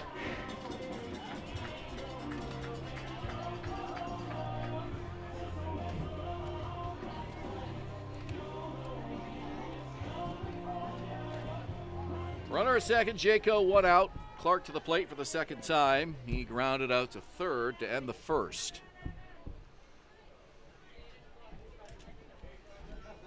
Pitch from Workington, it's low, ball 1. Had an interesting, demonstration done by Tristan Clark earlier in the day. He was talking with Brandon Hernandez and talking about how he kind of loads at the plate. Lifts that one high. Looks like it might be playable. The catch is made by the first baseman, Nico Kikatos, 2 down in foul territory. Here comes Noah Hull. Noah Hull with a new walk-up song today. What did he have before? I think it was Shania before. He had another right? Shania Twain yeah. song. He just changed up the He went song. Right. He went Big from Shania fan, I guess. Yeah, absolutely. He went from Any Man of Mine to Man I Feel Like a Woman. Okay. See if he sticks with that for the playoffs. He's 0 for 1 today. Turned a 5-4-3 double play out in the field earlier. First pitch is low. Baycats come into today in third place, a half a game behind the London Majors, who we will see here tomorrow afternoon. And if you have yet to come to the ballpark and see the Baycats this season, that will be a pivotal game for both of these clubs, as the winner will claim second place in the playoff seeding. Winner take all for that number 2 spot. Today's game is irrelevant in that factor because the Baycats will have the tiebreaker over London. So Barrie can tie London in the standings and claim that number 2 seed. Yeah, it's going to be that A lineup versus A lineup. Victor Payano against Juan Benitez is going to be the pitching matchup there. That should be one good ball game. So come on out and enjoy that tomorrow afternoon. It's a Sunday afternoon. We don't have many of those, but it's a 4:05 start. Right only back one here this tomorrow. year, Sunday afternoon. There's only been one other Sunday home game here, and it was a rescheduled game at night. London is off today, so the Majors will be rested and ready to clinch second place, and the Baycats will try to take it on their side. That's the case regardless of what happens here today. 1 ball, 2 strikes. Here's the pitch. Low, throw down to second, and it gets away. Jaco will trot down to third. Not a great throw by Yomer Hernandez, but he decided to try to take a stab at getting Jaco, who came pretty far off of second. Yeah, that throw from Yomer Hernandez was quite low out of his hand. It kind of double hopped towards the shortstop, Brendan Nickel. Jaco able to take third base easily, that ball not rolling very far into center field where Tyler Duncan was trying to back up. So Jaco now as close as any Baycat has come to scoring in this game. 90 feet away. Let's see if Hull can drive him in. Swings and misses, strike 3. What a clutch strikeout for Logan Workington, who has gotten the big outs when he's needed them here this afternoon. We have played 4 innings here at Athletic Kulture Stadium. Julius up to call innings 5 and 6 when we return. It's a 5-0 Cardinals lead on Rogers TV Barrie, Cable 14 in Hamilton, and Baycats TV YouTube.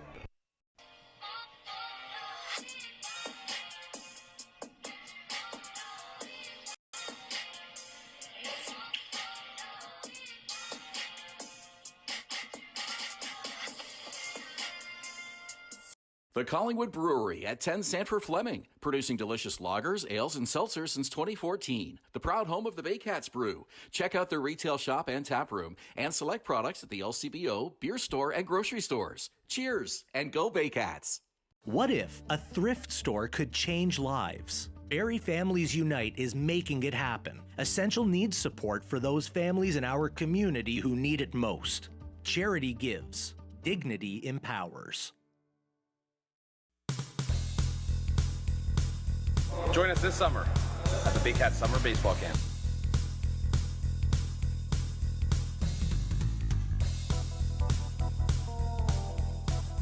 See you this summer! Step up to the plate at Park Place. The latest fashion, delicious dining, exciting entertainment. Hungry after the game? Stop by one of their patios or grab a sweet treat for a grand slam of flavors to satisfy every craving. Park Place, where every visit is a home run. Top of the 5th inning at Athletic Kulture Stadium. This game has not gone the way of the Barrie Baycats so far. They trail the Hamilton Cardinals by a score of 5-0 as we enter the 5th. Julius, Hern, Ben, Davy, Matty Gale along with you. It's been a long 4 innings. We head in almost an hour and a half into this baseball game, not even halfway through. Well, I know you love patterns when it comes to baseball, and we have seen that on the Hamilton side of the scorebook today.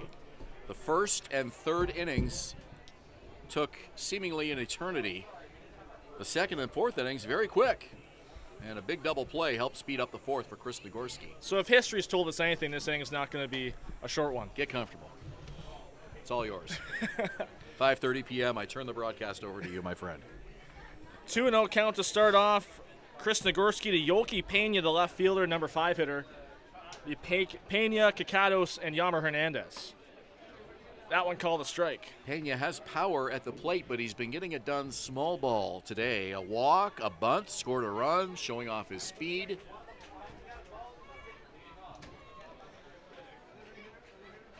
Nagorski looks in. Here's the 2-1.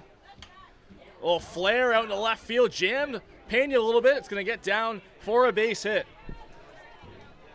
Inside out of that pitch, and he gets a single out of it.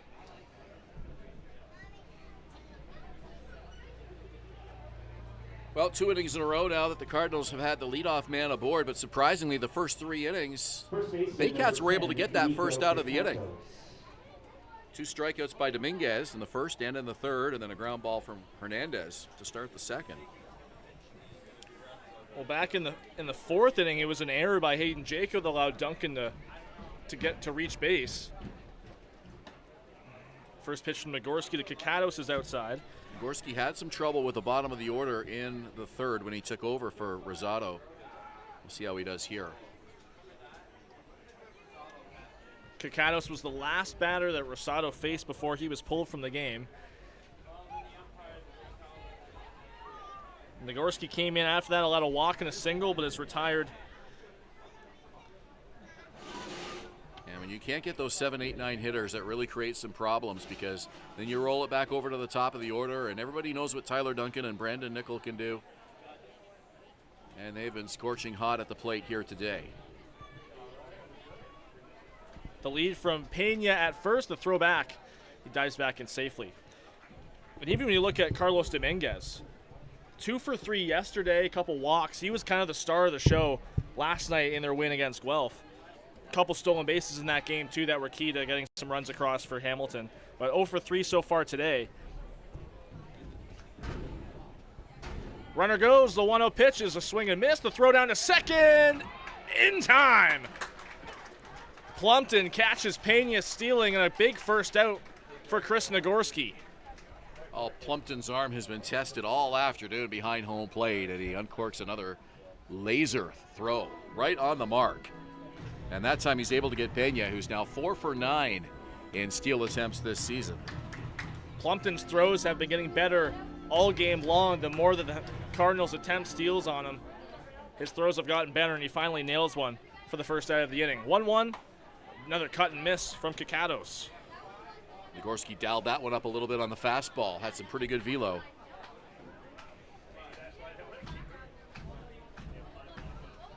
Fans getting behind Nagorski here. Clapping starts.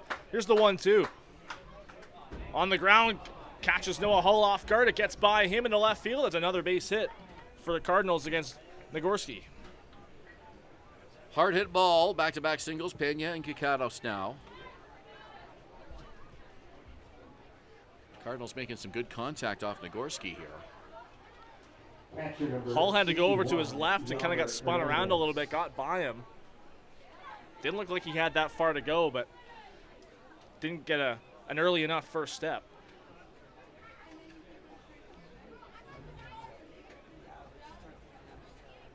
Kakados leads at first. The first pitch on the ground by Hernandez. A nice diving stop by Jaco. The throw to second is in time. What a play from Hayden Jaco at short. Bang, bang play at second there with Kakados. Ends up being a fielder's choice for Hernandez. I thought Kakados might have got his foot on the bag in time ahead of that throw, but he did. And the third base ump, Dan the Case, right there on that bag to make that call. It was a quick call, too. What a play by Hayden Jaco. Made an error earlier in this ballgame, but put a star beside that one. Quick call there from Dana Case as well. Kind of had that out signal up kind of right away. Well, Jaco wanted to make sure he got a good throw and got it on the mark, and that took him an extra second. Flare out in the left field with the runner on the way, and it's in to left field. Trying to go for third is Hernandez. The throw gets in, and Nagorski by him and all the way to Tyler Plumpton backing up near home plate. Perfect hit and run there by the Cardinals. Gets Hernandez over to third. Yeah, putting Hernandez in motion gave him a chance to carry on that aggressive base running all the way to third base. Looked like it might have been risky for a moment, that ball coming in from Tristan Clark, but not a good throw. Well, sorry, Ben. He's able to get to third. And Noah Hull was off the bag as well. He would have had to move quite a ways back over toward the bag to make a play on it. Similar to what we saw back in the third from Tommy Reyes-Cruz. Didn't do too much with it. Flares it into left field for a hit. That went on the ground foul off the bat of Brendan Daly.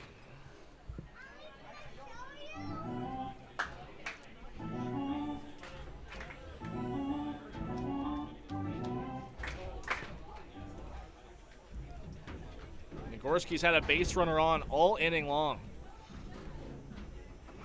Couple hits, a fielder's choice, and another single by Tommy Reyes-Cruz. 1-0 to Daly. Catches the plate, 0-2. Well, Nagorski paints the corners as well as anybody. He is a veteran pitcher and knows that strike zone inside out. Fans are behind him again. Runners on the corners. 2 out, 2 strikes, runner goes. Outside, the throw back to third from Plumpton. Brings Hernandez back to the bag. Yet again, Hall wasn't on the bag covering. And with 2 out, Tyler Plumpton had to be confident that he was going to be able to throw out Reyes-Cruz. Didn't look like he was going to get him. Decided to fake to third to see if he could get the runner there, Hernandez, but as you mentioned, Hall not in position for the throw. So now 2 in scoring position, a 1-2 count to Brendan Daly, who's 0 for 2. Nagorski's pitch. Outside in the dirt, but a big wave and miss from Daly. The throw down to first to complete the inning-ending strikeout. Nagorski holds the Cardinals scoreless in the top of the 5th, but still 5-0 in favor of Hamilton. We go to the bottom of the 5th inning on Baycats TV.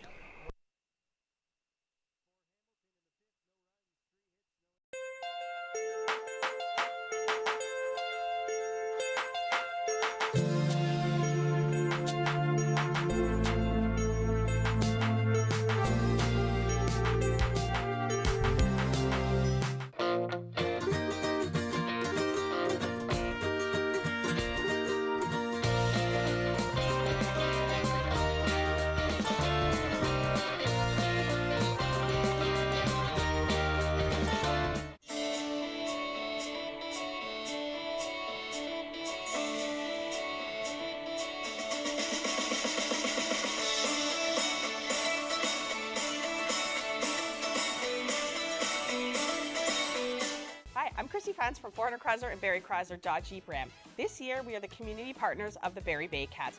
Community is near and dear to our hearts here at the dealerships and one of our core values, so we can support local and shop local. Visit Alliance Billiards and Sports in the northeast end of Barrie. A fun, friendly family environment offering pool, darts, karaoke, and live entertainment. Enjoy a large variety of delicious food and drinks on the patio. You'll come as a stranger and leave as a friend. Rob almost made an announcement during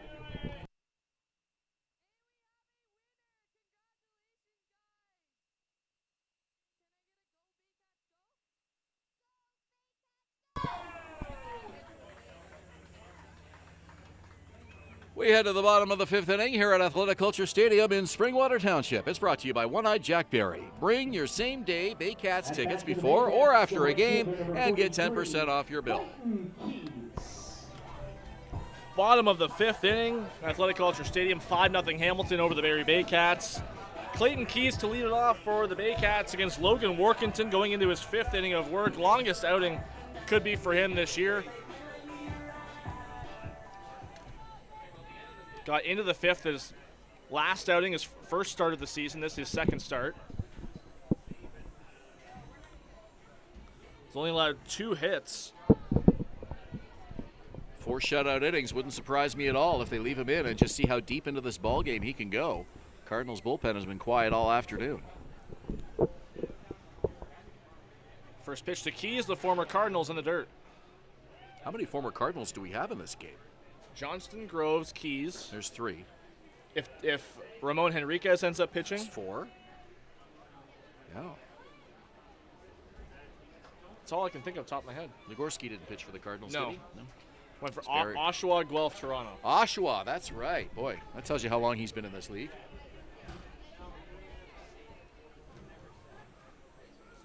1-0. Just misses low. There's only a few players in this league that they're still in this league that played for Oshawa back in the day. Nagorski's one of them. The Oshawa Dodgers. Can you name the other two? I can't. Jordan Castaldo. Oh, yeah.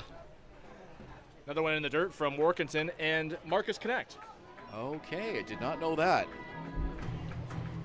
Well, I know a lot of fans around the IBL, and particularly those based in Durham region, would love to see the league expand and head back to Oshawa or somewhere in that area. The eastern part of the GTA would be perfect for an IBL expansion team. Workington gets one over for a strike. Declan Collins, who did one of the broadcasts with me and has been around the team following all year long, he's from the Durham region. I know he would love to see an IBL team go in Ajax or Oshawa itself. Kinsman Stadium might need some upgrades, but it has been used, so it's not like it's just been sitting there falling apart over the years. Then you also got the Pan Am Stadium out in Ajax as well, where they had the Pan Am Games in 2015, so that could be an option. I've played there before. It's a great park. Really? Yep.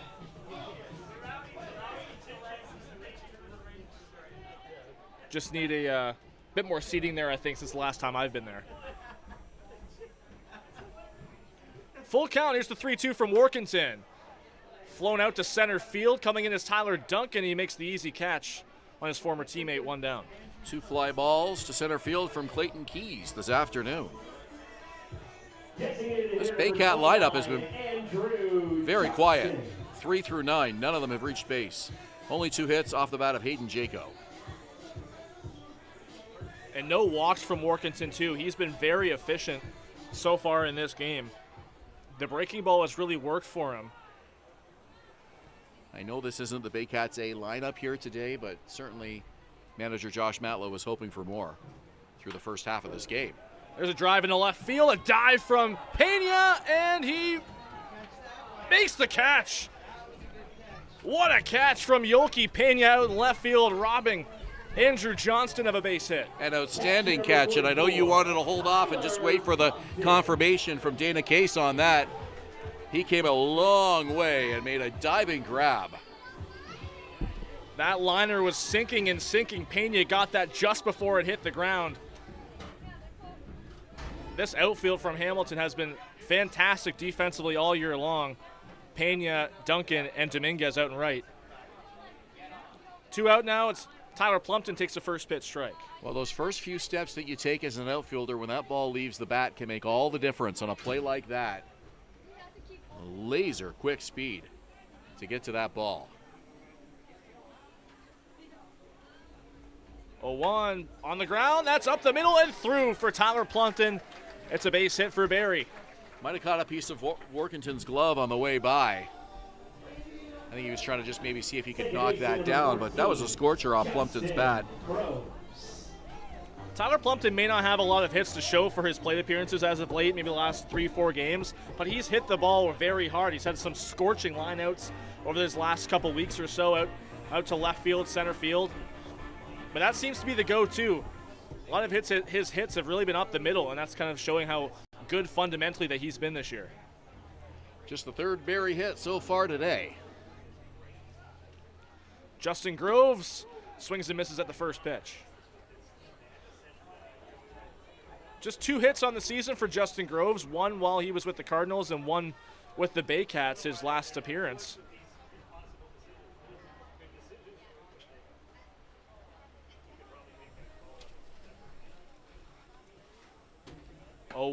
He's late on that pitch.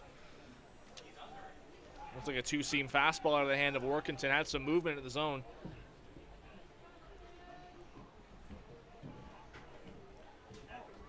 Fourth game for Groves. Joined the club in Toronto when they played at Christie Pitts. That's where he made his debut. 0-2. That one's up high. There's the 2024 OCAA Player of the Year last year with Humber. Nearly was a Triple Crown winner in that college league. Was just 1 behind one of his teammates, in fact, for the home run lead. But was hitting nearly 500 for the season. 1-2. Called strike 3.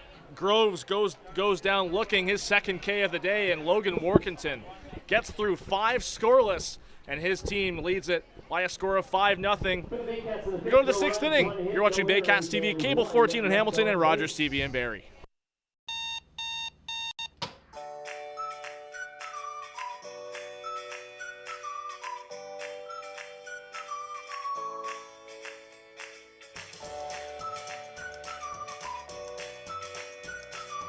The only North Barrie Market, your go-to for homemade meals, catering service, and the freshest locally sourced meat. Get ready for an unforgettable barbecue experience with Barrie Best Barbecue coming soon. All at North Barrie Market, 580 Bayfield.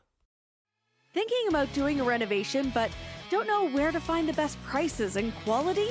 Go to Reno Liquidation Depot, where you'll find vanities, flooring, toilets, exterior doors, and so much more.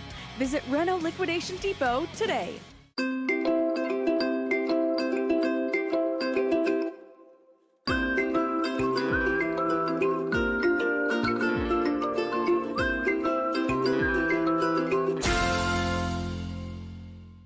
Step up to the plate at Park Place. The latest fashion, delicious dining, exciting entertainment. Hungry after the game? Stop by one of their patios or grab a sweet treat for a grand slam of flavors to satisfy every craving.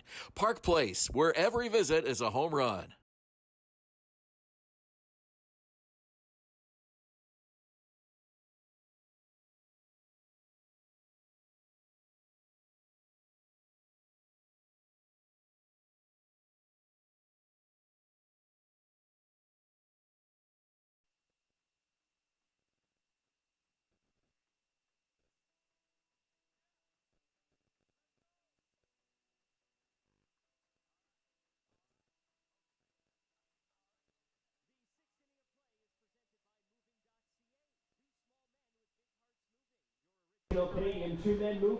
We're into the 6th inning of play at Athletic Kulture Stadium. Hamilton Cardinals up 5-0 over the Barrie Baycats.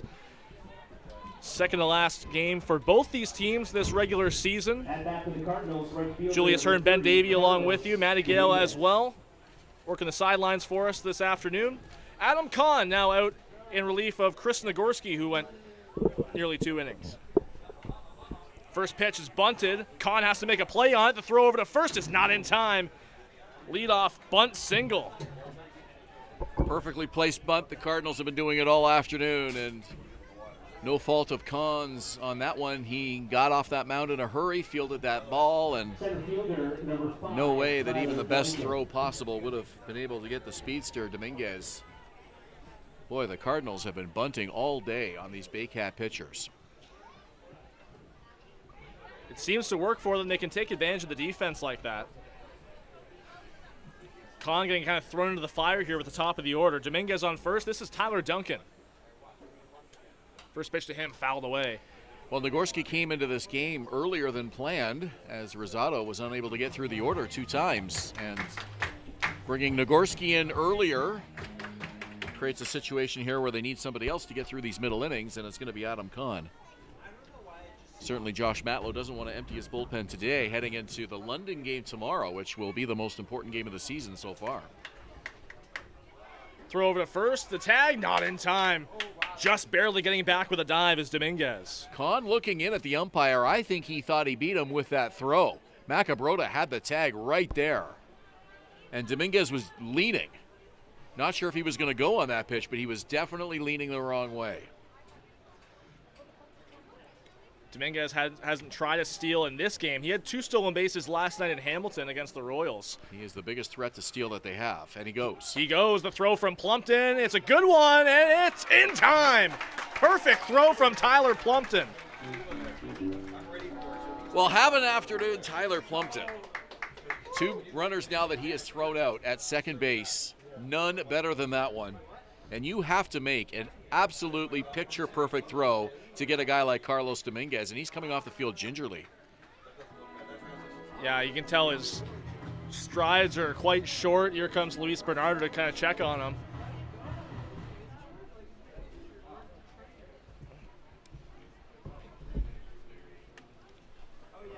As Dominguez gets off the field, let's check in with Matty Gale. Thanks, Julius. before the game, I got to speak to Tyler Duncan, and he was saying how much the Cardinals have evolved this season, crediting both veteran players and new additions. Duncan said the team's changed so much throughout the year, but with some of the new imports coming in, I feel like we've gotten even stronger. He also highlighted how important Fernando Rodney has been, almost serving as an extra pitching coach. He's helped us a lot and shared so much wisdom, he told us. Thanks, Maddie. Tyler Duncan is so great. Always takes some time to speak with us, whether it's at the All-Star game or where the Baycats are in Hamilton or the Cardinals are here. Yeah, first mention we've made of Fernando Rodney on the broadcast, but boy, what a signing he was. Former big leaguer, and his impact on these players, you just can't put it into words. He's really the only consistent import that the Cardinals still have at the moment. As we mentioned at the top of the broadcast, this Cardinals team very different since the last time they were in Barrie. 2-2 from Kahn. Flown foul again off the bat of Duncan. So for Dominguez, he's now 17 of 22 in stolen base attempts. Just the 5th time this season he's been thrown out. Some impressive stuff there from Tyler Plumpton. Each of the last 2 leadoff men for Hamilton have reached with a single and been thrown out by Plumpton. Line drive straight away into center field. It's a base hit for Tyler Duncan.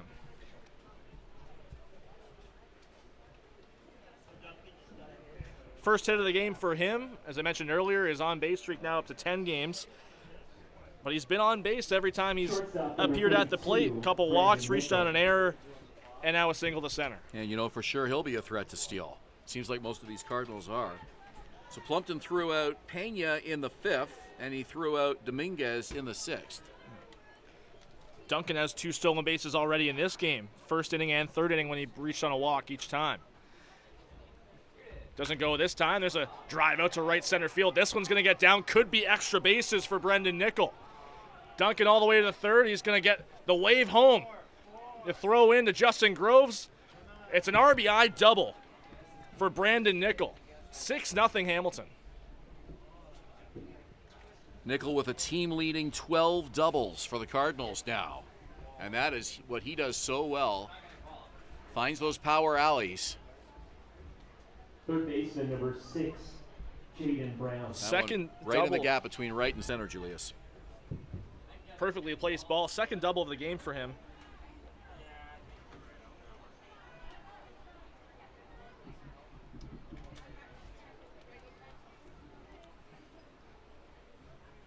First pitch popped up off the bat of Jaden Brown right over our heads.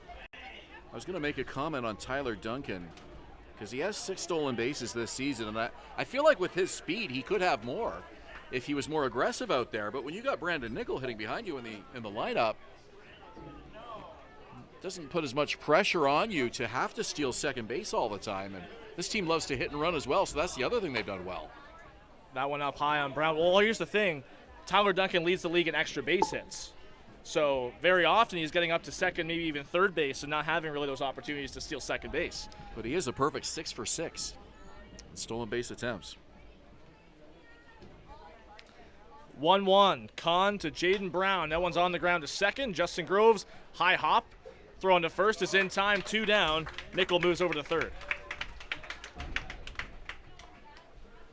Left fielder number 12, Yoki Pena. Well, this strong, balanced attack by the Cardinals here this afternoon is, I think, what led a lot of fans to expect that this was going to be a top-tier league in the IBL this season and really challenge for the top half of the standings this year.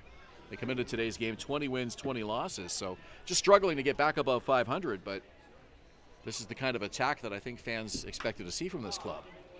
That one laced into right field, a base hit for Yoki Pena. Nickel comes in to score. It's a 7-0 ball game. First baseman number 10, Nico Kakatos. Every Cardinal player has reached base, although Daly reached on a fielder's choice, but the other 8 all reached base safely. I also mentioned that Duncan, he came into this game leading the IBL in extra base hits, but with the 2 doubles by Nickel today, he now takes the lead. Right back up the middle, gets by a diving Groves into center field. Cardinals keep stringing hits together. 2 more are on base behind Adam Kahn. This scorer is going to get out of reach in a hurry if the Baycats can't put out the fire here quickly. We're still just in the 6th inning, but The Cardinals have built this lead up now to 7-0, and this is kind of starting to feel a little bit like the Brantford game that just got out of hand from the Baycats. And it's not even in that Brantford game where the Red Sox were just pummeling them offensively. The Baycats couldn't get anything done when they were at bat either. They're only at 3 hits. Hamilton now at 12, and we're not even through 6 innings. Yammer Hernandez fouls that one away on a check swing. yeah, it's just the combination of the two. When you have an afternoon like that, when your lineup's quiet and the pitching is not that great, you end up with a score like this.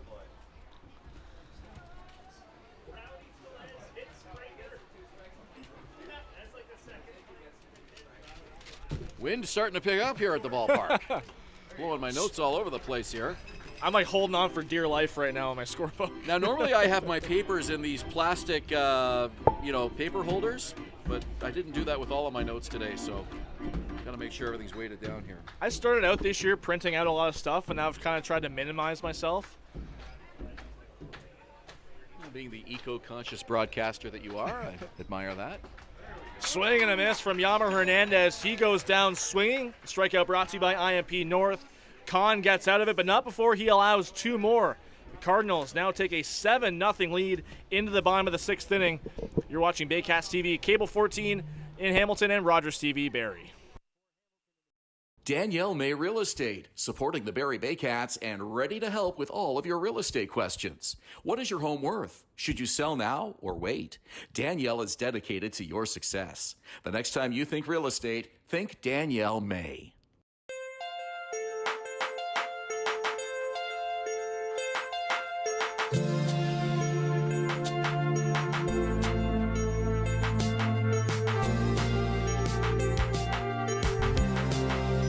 Highview Contracting Group in Barrie and Simcoe County, offering award-winning hardscape, interlocking, pools, excavation, and more. Call 705-985-7669 or highviewcontracting.ca.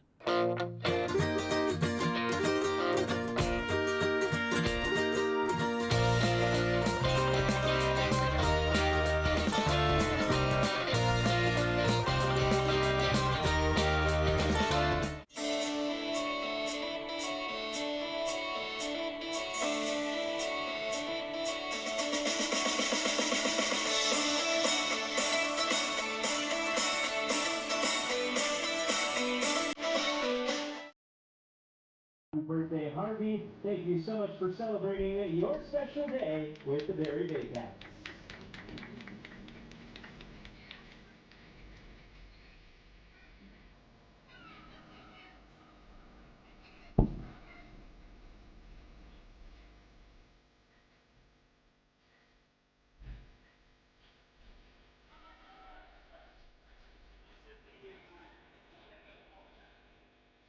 Every time I hear this song, all I can think of is Jerry's song. Why? Sounds like Jerry's song. Oh, yeah? All right, I gotta do the tag, right?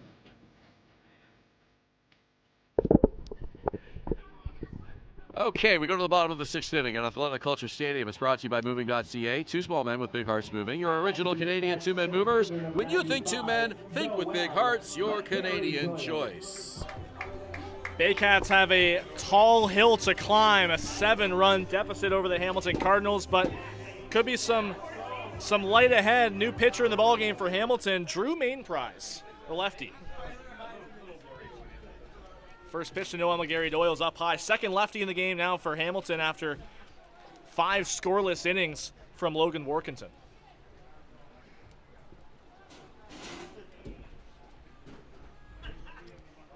McGarry Doyle looks in. He takes a strike from Mainprize. Workington allowing just 3 hits this afternoon. 2 of them off the bat of Hayden Jaco, the other off Tyler Plumpton, and really pitched about 5 innings as well as anybody could have expected here today. Up and away again, 2-1, a 3.72 ERA for Mainprize in his first 9 appearances this year. Just not in 2/3 innings. And he's walked more than he's struck out, 8-4, that walk to strikeout ratio for him. Another pitcher in relief that I'm sure that the Cardinals want to get going before the playoffs, especially being a lefty. They only have a few on their staff. Workington struck out 5 Baycats this afternoon, did not walk a single batter, just 3 base runners for the Baycats. And if you can get through 5 innings and only allow 3 base runners, even without all of the offense Hamilton's put up today, your team's going to be in a pretty good chance to win. 2-2 Noel McGarry-Doyle. He flies that one opposite field, playable out in left field. Coming over is Nickel to make a running catch. Jaden Brown kind of ducked out of the way of that. It looked like Nickel had called him off. Well, between innings, Rob Daniels did the birthday announcements, and we want to send out as well a very happy birthday to a couple of special people. I was going to say the first lady of the Barrie Baycats, but that would be Josh Matlow's wife. I think this would be like the Queen Mother. Magna Matlow. Mama Matlow, as we call her. Josh Matlow's mom, celebrating today. And Josh's stepdad, Harvey, has a birthday coming up tomorrow, if I heard correctly. So, a couple of big birthday celebrations in their household. Congratulations to both. Congratulations. Happy birthday. And hopefully, for their sake, the Baycats can come back and get a big win for them on their big day. The Queen Mother. I think that's the right term for her. Yeah, that makes sense. She's at a lot of these games, and most of them, actually. Yeah. An enthusiastic supporter, as you would expect. It seems like whenever Avery Matlow can't be here, she's always there. Yeah, one of them seem to cover, don't they? Fly ball out to right center field, and it's Tyler Duncan over to make the catch on Hayden Jaco, 2 down. One of the sweetest ladies you'll talk to anywhere as well. Just absolutely loves baseball and loves this team and these players. She's highly regarded around the ballpark and among this organization. So happy birthday, Magda and Harvey.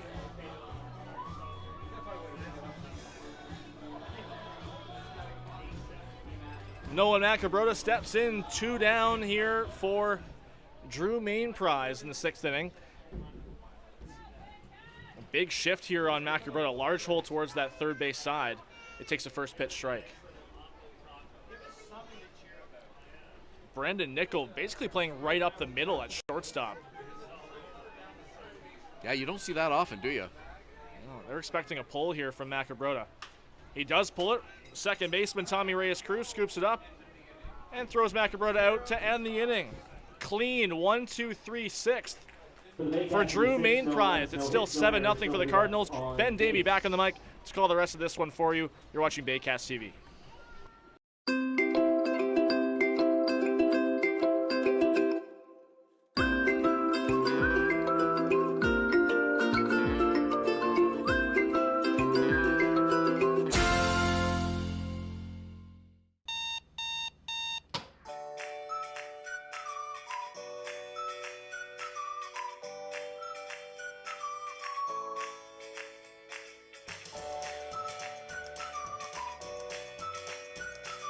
The Collingwood Brewery at 10 Sanford Fleming, producing delicious lagers, ales, and seltzers since 2014. The proud home of the Baycats Brew. Check out their retail shop and tap room, and select products at the LCBO, beer store, and grocery stores. Cheers, and go Baycats!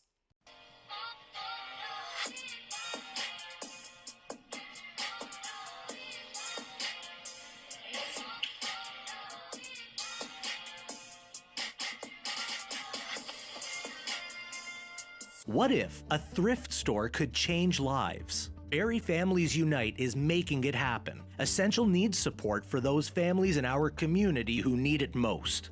Charity gives. Dignity empowers. Ernie Clement, like, would anybody have thought of these guys as a World Series team? It's just baffling what they've been doing. Yeah. Addison Barger? Yeah, Kirk would be another one, just steady behind the plate. Yeah, he's good. He's good. Yeah. So there's 4 playoff caliber players. Beyond that, so many players I would never have expected. Now, my biggest question for the Blue Jays, not even if they're going to win the World Series, is the team's success this year enough to keep Bo Bichette around long? Yeah. The whole team started playing better when they signed Vladdy.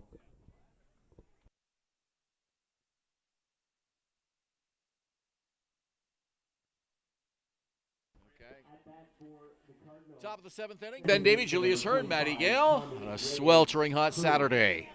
An Athletic Kulture Stadium in Springwater. We're reapplying the sunblock. We're staying hydrated. There are umbrellas around the park for all the right reasons. Fans just trying to create some shade here. This is one of the few maybe the only ballpark in the IBL that doesn't have a large amount of shade. So the fans have to bring their own. It's scarce. Like, you always get worried on these hot, sunny days, especially when we had the heat warnings over the last few weeks or so. 7-0 ball game for the Cardinals. Adam Kahn, the third Baycat pitcher of the afternoon. Things did not go well for starter Cesar Rosado today. Chris Nagorski came in to put out the fire, but the Cardinals have just kept their foot on the gas here this afternoon to the tune of a 7-0 lead. Here's the pitch from Kahn. High fly ball, right center field. It's the second baseman backpedaling and making the catch. Justin Groves going back. It looked like Clayton Keys maybe was going to call him off there at the last minute. 1 out of the inning. It's always a tougher play there for a second baseman because you have to go back on it. Usually you concede the call to the outfielder who has a much easier time coming in on the baseball, but Groves is a great defensive player, very versatile, able to make that catch. Pinch hitting for the Cardinals, number 48, Matt Hildebrand. Now, I took a look at the weather forecast for tomorrow because I know there's going to be a good crowd on hand for the final regular season game. Second place will be at stake between the Majors and the Baycats. You couldn't draw it up any better. It's going to be a great afternoon for baseball.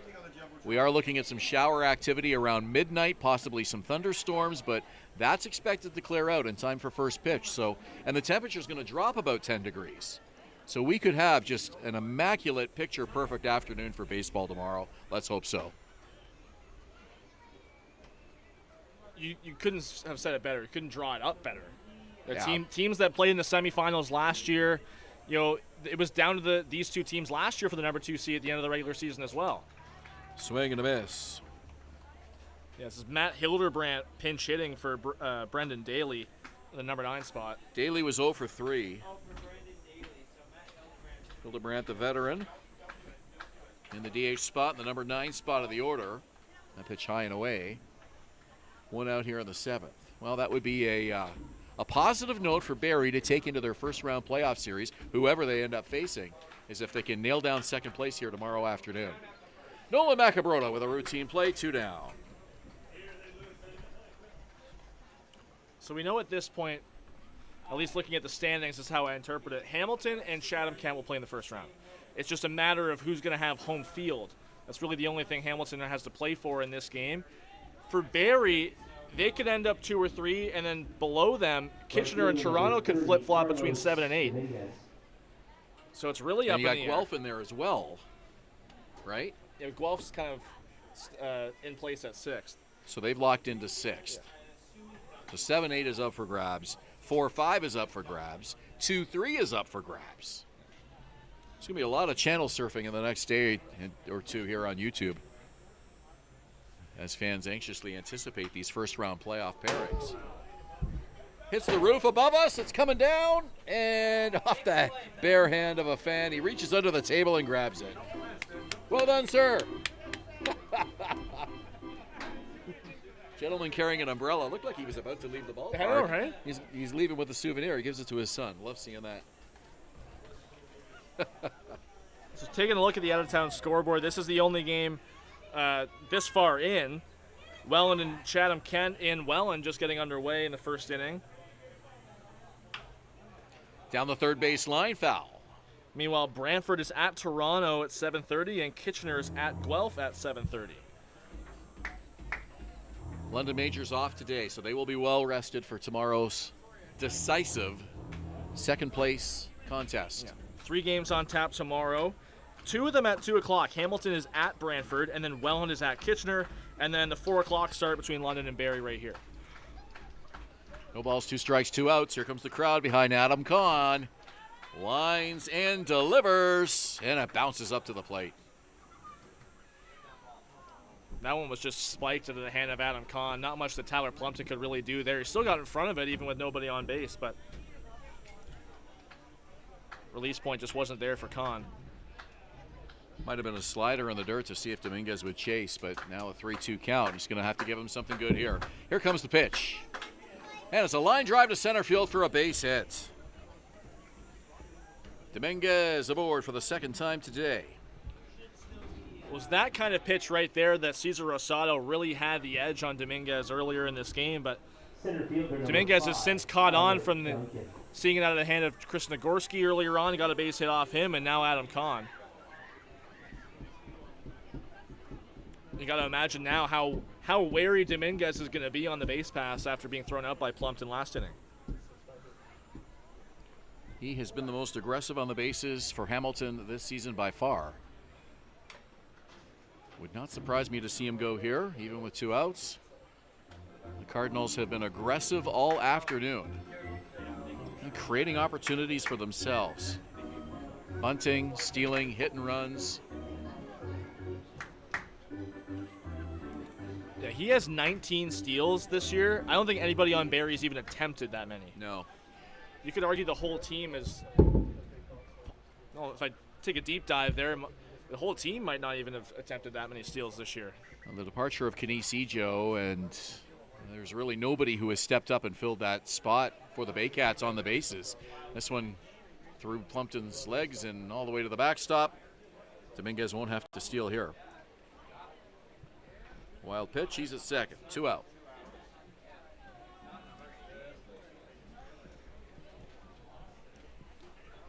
The Cardinals have pretty much small-balled their way to a 7-run lead here in this game. And you look at the way the scoring's come. Here's the pitch. Fouled off over near the Hamilton on-deck circle. Hamilton has 13 hits, and 2 of them were doubles, both by Brandon Nickel. The rest are all singles. Yeah, how many of those 13 hits have been bunts or infield hits? Yeah. About 4 or 5. Yeah. A large percentage of them. 1 ball, 2 strikes. Pitch from Kahn. Called strike 3. Brought to you by IMP North. So the Cardinals strand a runner in the top of the 7th inning. It is stretch time here at Athletic Kulture Stadium with Hamilton on top, 7-0. Visit Alliance Billiards and Sports in the northeast end of Barrie. A fun, friendly family environment offering pool, darts, karaoke, and live entertainment. Enjoy a large variety of delicious food and drinks on the patio. You'll come as a stranger and leave as a friend.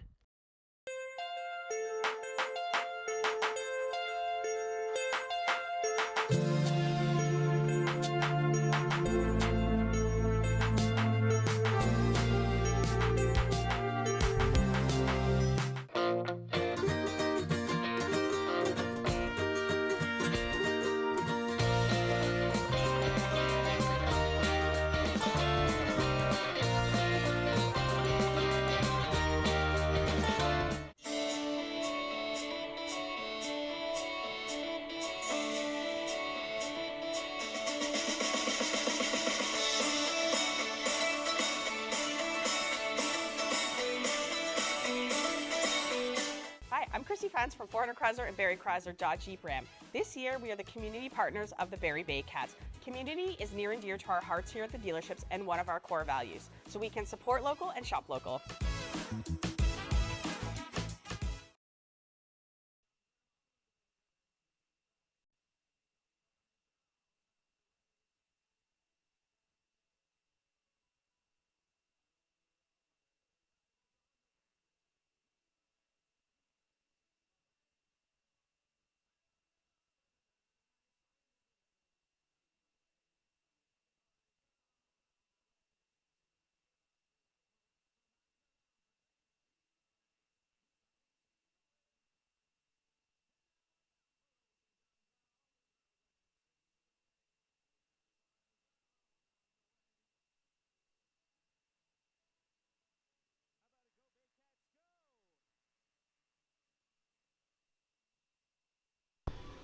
Seventh inning of play is brought to you by Sleeman Beer. Real ones know.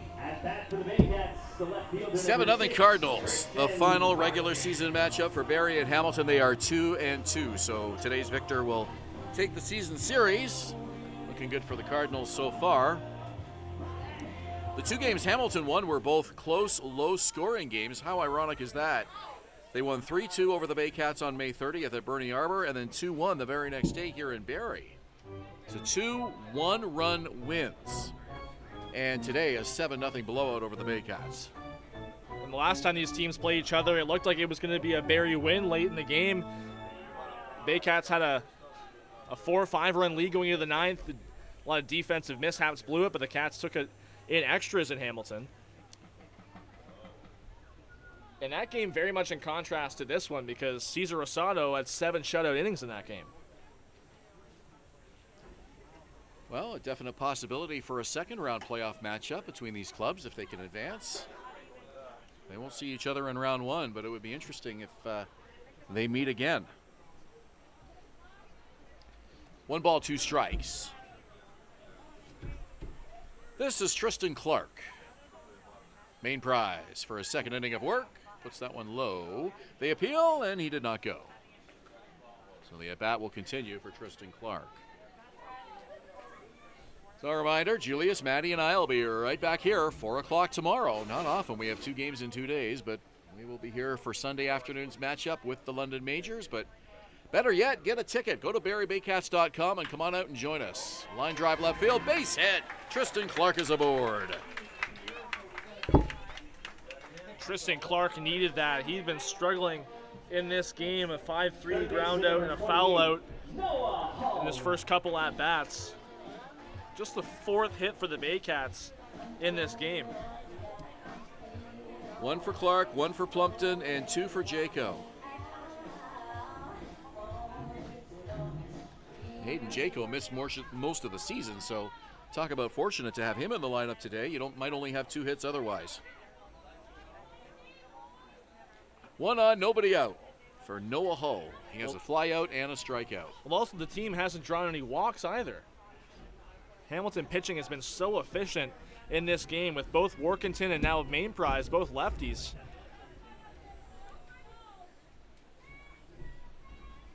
Well, for Workington, probably his strongest appearance of the season, just his 3rd start. He's been used primarily out of the bullpen, but 5 solid innings for the Cardinals in his appearance today.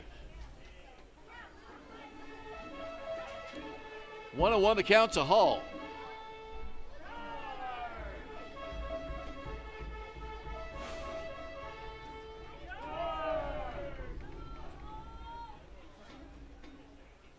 Here's the pitch. Called strike, inside corner. 1 ball, 2 strikes. Home plate umpire Jack Galvado has called them in and down today, it seems. On the ground, up the middle, to short, bobbled, steps on the bag, they get the out. Over to first, not in time. So Clark is retired on the bases. A nice recovery by Nickel after bobbling that ball. He's able to get his foot on the bag to at least get the runner there. Yeah, that was going to be his only hope on that play. It seemed like he was kind of already trying to make that play at second base before he had the ball firmly in his glove. Gets it on a couple bobbles. Finally gets controlled, steps in the bag, but Noah Hull runs too well. No way to get him at first base. So it's a fielder's choice for Hull. Here's Keys. He's over 2.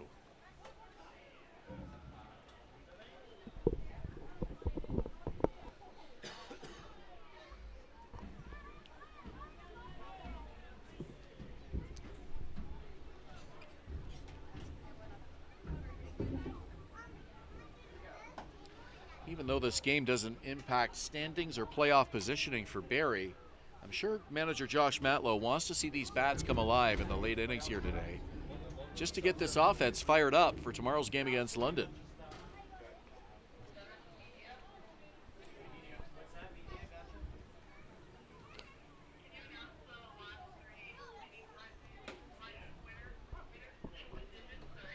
See Ramon Henriquez now warming in the Baycats bullpen. Imagine he'd be the next up for the 8th, potentially the 9th as well against his former team. 2 balls and a strike.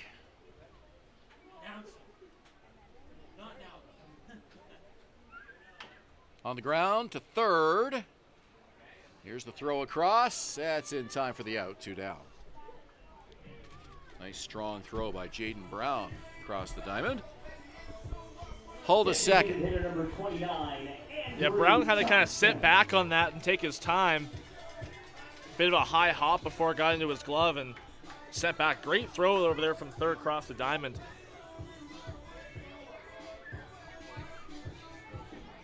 This is Andrew Johnston. He's 0 for 2. Tyler Plumpton on deck. He's got the shin guards on and the bat in his hand. Main prize with the pitch, and it's a high fly ball to left. It'll drop for a base hit. In front of Pena, here's the throw, not in time. Hull scores. Barrie's on the board. 7-1 Cardinals. Finally, the Baycats break through. Andrew Johnston had a batted ball similar to that back in the 5th inning. He was robbed of a base hit by Yoki Pena, but that one gets down in front of him. Noah Hall with 2 outs, off on contact, and scores just in time before the throw gets to Yammer Hernandez. Tyler Plumpton is 1 for 2. Still a long hill to climb for the Baycats, but again, just to get these bats going here in these last 3 innings, I think that's really the goal here. Just to generate some offense, get some hits, get some base runners. You don't want to be stone cold going into tomorrow's game. First pitch, driven down the line, foul. Sounded good off the bat of Tyler Plumpton. He just got around on that a little too much. Great contact from Plumpton, yeah, just a bit out in front of it. There are some batted balls by Tyler Plumpton where you hear it and you just know that it's Tyler Plumpton making contact with it. He doesn't wear batting gloves. I don't know if that has anything to do with the sound of the ball off his bat, but you're right. You could probably pick out a Tyler Plumpton hit just by the sound. On the ground to third. Throw across from Brown is in time for the out. So Plumpton retired. Baycats finally get a run. We played 7-1 Hamilton. To the 8th we go. Here at Athletic Kulture Stadium, you're watching Baycats TV, Cable 14 in Hamilton, Rogers TV Barrie. Step up Visit to the Alliance plate Billiards at and Park Sports Place in the latest northeast end of fashion, Barrie. delicious A fun, dining, friendly exciting family entertainment. environment Hungry after the offering- game? Stop by one of their patios or grab a sweet treat for a grand slam of flavors to satisfy every craving. Park Place, where every visit is a home run.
The 8th inning of play. Well, here we go to the top of the 8th inning. Ben, Davy, Julius, Hern, Matty Gale. Happy Saturday afternoon, or early evening, I suppose.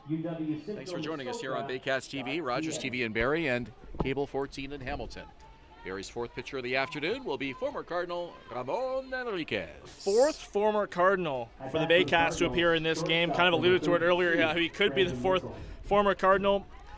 Since his time with the Baycats, this will be his 11th appearance, has an 0-1 record, a 6.06 ERA. On the season between both Hamilton and Barrie, a 6.65 ERA and an 0-4 record. First pitch fastball is a strike on the outside corner. Brandon Nickel. Henriquez was used as a starter with the Cardinals, had 4 appearances with them, 2 of them starts, but both of those losses to the Jackfish. That one in the dirt. Well, we've hyped it a lot, but it really is the most important game of the season so far for Barrie tomorrow afternoon. London and Barrie. 4 o'clock right here at Athletic Kulture Stadium. The winner claims second place. 1-1 on the way from Enriquez. And it's a called strike. And you think about it, so we know Barrie London will finish 2-3. It's just a matter of in which order. Tomorrow's game will determine second place. If the 4 teams that are at the top of the standings win their first round playoff series, Barrie will face London again in round 2. So that game tomorrow would determine who gets home field advantage for that second round series. Well, and that's exactly how it played out last year. The top seeds won the first round playoff series. Welland over Kitchener, Guelph over Chatham-Kent, Barrie over Toronto, London over Hamilton, and it ended up being the 1-4-2-3 in the semis. And then, of course, Welland was upset in round 2 by the Guelph Royals, and that gave the Baycats home field for the IBL Championship Series. A lot of fans didn't expect that. 2-2 on the way. Pitches up high. And keep in mind, with this London-Barrie matchup, they've played 4 games already out of their 5 scheduled. The road team has won every game. London-Barrie has been an OHL hockey rivalry for so many years, and that has carried over here to the Intercounty Baseball League clubs as well. Just always seems to be a little extra fire and emotion when those 2 cities end up in a playoff round. 3-2 from Enriquez coming up. Here it is. Missed low and just slightly off the plate. A walk to Nickel to start it off. Also want to add, too, both of those home games for Barrie against the majors, Frank Garces started and lost. Garces was nearly perfect the first time in London.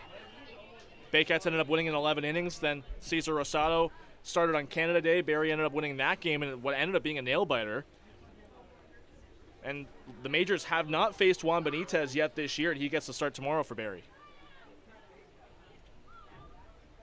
So with the weekend off, Mr. Garces will be fully rested for round 1.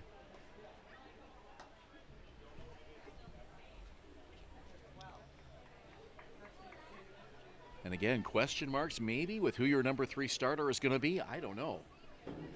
I mean, Cesar Rosado is the presumptive number 3 in a playoff pitching trio, but he has struggled as of late and clearly could not get it done here this afternoon.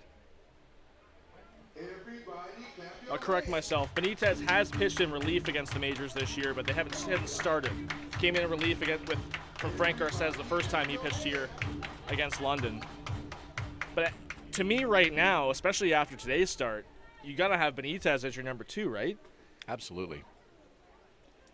Garces, Benitez, and then Rosado with a question mark. I don't know. It'll be interesting to see what they do.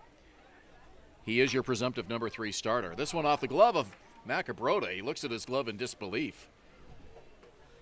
No play. Infield hit. 2 on for the Cardinals here in the 8th. I'm not sure if I would give that one a hit. Macabroda didn't really give much of an effort to try and get in front of that ball. Just kind of made a swipe towards it off to his right side. Well, I'm told you're the official scorer today, so... Kind of. I know Neil Srivastava is scoring from home officially, but I have to say on hits and errors, I don't know if I would give that a hit. We'll change it to E3. And we'll make sure you don't bump into Nolan after the game, because I wouldn't want to talk to somebody that big and strong, but perhaps you could handle it. We'll see. Those are tough calls. Yeah. 2 on, nobody out. This is Yolki Pena. Did he check his swing? They appeal? He did. You could hear the Baycat dugout from here. Yeah, that was a eruptive reaction from the dugout. Dana Kay said no, palms down, and the Baycat dugout literally erupted.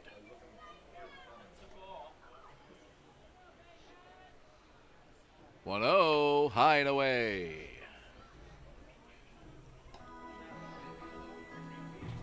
Well, the reason it seems that the Cardinals released Henriquez earlier on in the year was that he couldn't get his control, kind of up to par. Josh Matlow brings him in, seeing that, he has the potential with that high velocity, and he's shown flashes this year, but has struggled to find it here, especially with all the time off. Ball goes to the backstop, runners advance.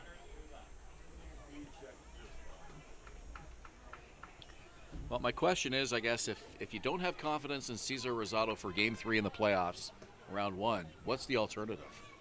You don't really have a lot of other options. A number of guys could start, but then you're down a reliever. So unless you use Rosado in the bullpen.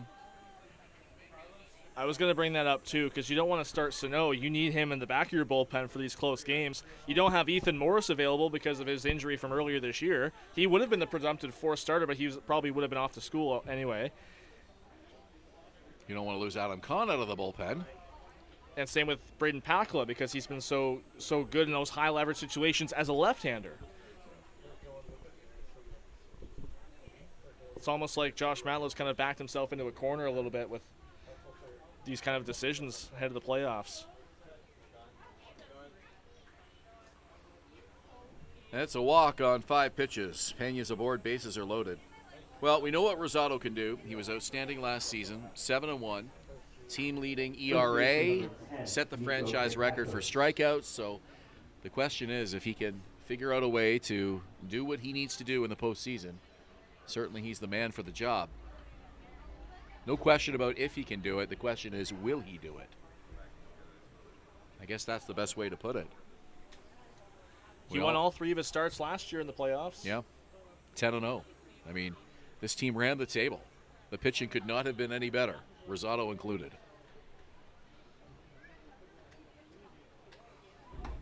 A strong outing today would have really done a lot to alleviate these types of discussions that we're having, and I'm sure a lot of fans are as well.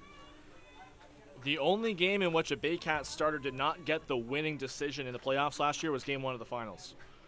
Right.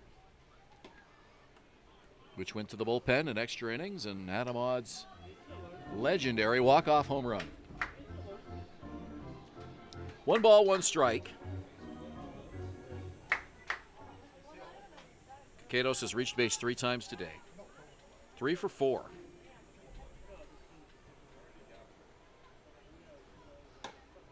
Fastball for a strike. 1-2. Still nobody out here in this 8th. That was a good-looking pitch there from Henriquez. Straight out of the hand, a fastball. I'm not even sure if Kakatos was expecting it. 1-2. Just missed outside. A little bit high as well, probably. Count is even. All kinds of shaded diamonds all over this Cardinals score sheet here this afternoon. They have gotten it done top to bottom. 2 balls, 2 strikes. Henriquez to Kakatos. Swing and a miss. Strike 3. It's for IMP North and the first strikeout for Ramon Henriquez today. That's a big K for the former Cardinal. You kind of let your defense take a breather here. Could have a double play, even get you out of this inning. Turn things back over to the offense. Ground ball would certainly be ideal here. The middle infield today, if you're just joining us, Hayden Jaco at short, Justin Groves at second. As Brandon and Francisco Hernandez are not in the lineup today, serving 1-game suspensions. Swing and a miss. Yelmer Hernandez still looking for his first hit today. He has a walk and a fielder's choice. Struck out and grounded out. A really nice pitch there to start him off by Henriquez. A high velocity breaking ball. Looked like a slider that just kind of had that late dip movement towards that left-hand batter's box. Here's the pitch. Up high. Henriquez smacks the glove. Seemed a little frustrated with himself over that pitch.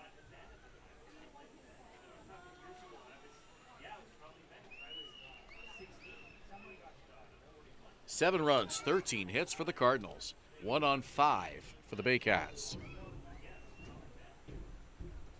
Enriquez delivers high up at the helmet. Notice Clayton Keys playing relatively shallow out in right field. It's kind of that outfield shift in terms of the depth between himself and McGarry Doyle and Tristan Clark.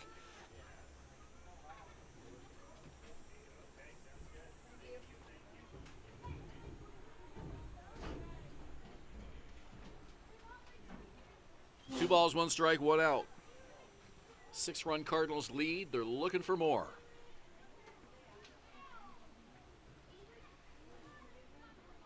To the belt, Enriquez delivers. Misses on that offering, 3-1. Nickel at third, Brown at second, Pena at first. Nowhere to put this guy. Yomer Hernandez at the plate, 1 out in the inning. 3-1. Hernandez knows he'll get something good here.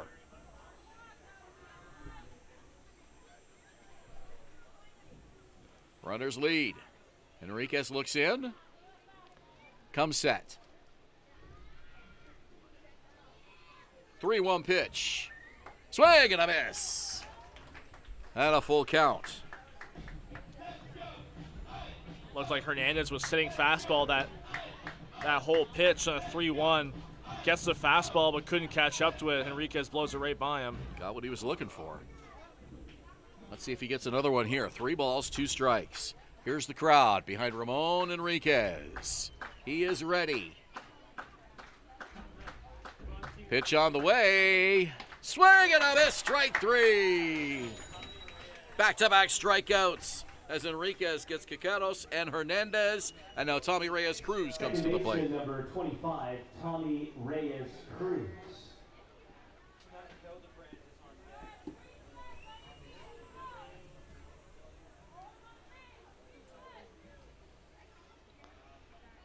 This could be a huge boost of confidence for Josh Matlow and Ramon Henriquez. If he can do what Frank Garces did a couple weeks ago, got into that big jam, couple in scoring position, but struck out the side 3 in a row. I feel like we've seen this script before.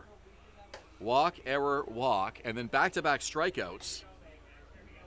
And now Enriquez will try to get Tommy Reyes Cruz to end the inning. And Reyes Cruz 2 for 4.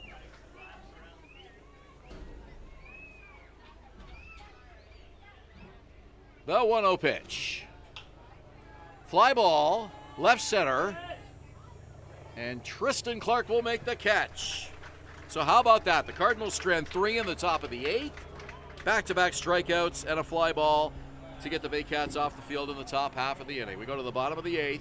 Barrie down by 6. You're watching Cable 14 in Hamilton, Rogers TV in Barrie, and Baycats TV on YouTube. Thinking about doing a renovation but don't know where to find the best prices and quality? Go to Reno Liquidation Depot, where you'll find vanities, flooring, toilets, exterior doors, and so much more. Visit Reno Liquidation Depot today.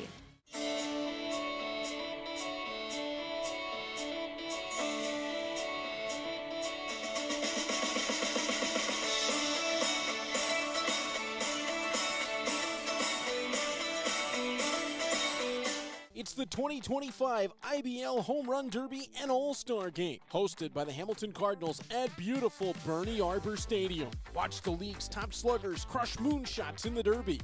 Then see the best of the best go head-to-head under the lights in the All-Star Game. Highview Contracting Group in Barrie and Simcoe County, offering award-winning hardscape, interlocking, pools, excavation, and more.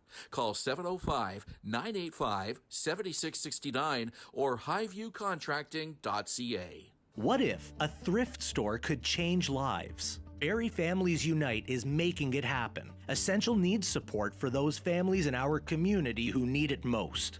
Charity gives. Dignity empowers.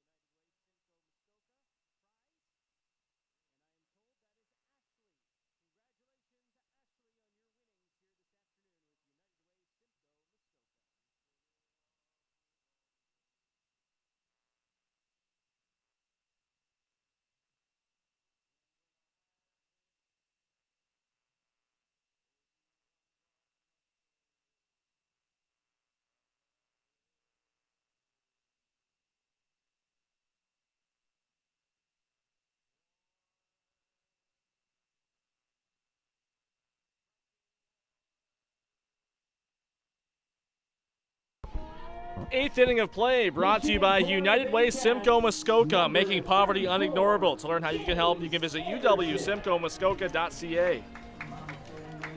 7-1 Hamilton, the rubber match between these teams with the season series tied 2-2, and it looks like bragging rights are going to go the Cardinals' way unless Barrie can mount a pretty significant comeback here, trailing by 6 as we go to the bottom of the 8th inning. James Anderson pinch hitting for Justin Groves. Groves 0 for 2 with a pair of strikeouts. Groves only needed 2 plate appearances to officially qualify for the playoff roster, so we got that done today ahead of tomorrow's big game. James Anderson, I think he still needs a couple.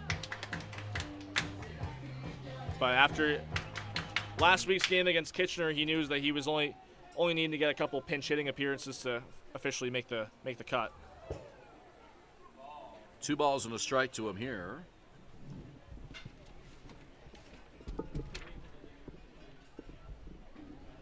Seven runs, 13 hits for the Cardinals. Baycats 1 run, just 5 hits this afternoon.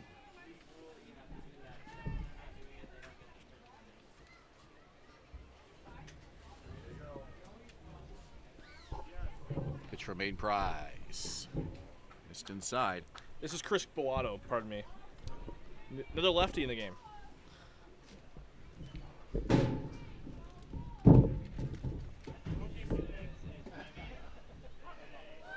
Boato, the veteran, left-hander. Hamilton only has 4 lefties on their entire roster in terms of pitchers, and they've used 3 of them today. Called strike to James Anderson. 1 out in the 8th. Center fielder number 95, Noel McGarry-Doyle. So it's back to the top of the order for Noel McGarry-Doyle. Boato makes his 12th appearance.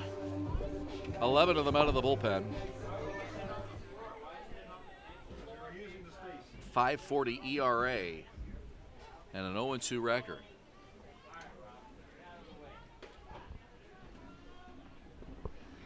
McGarry-Doyle held uncharacteristically quiet today. 0 for 3, hasn't struck out, fly out to left, ground out, and a pop out.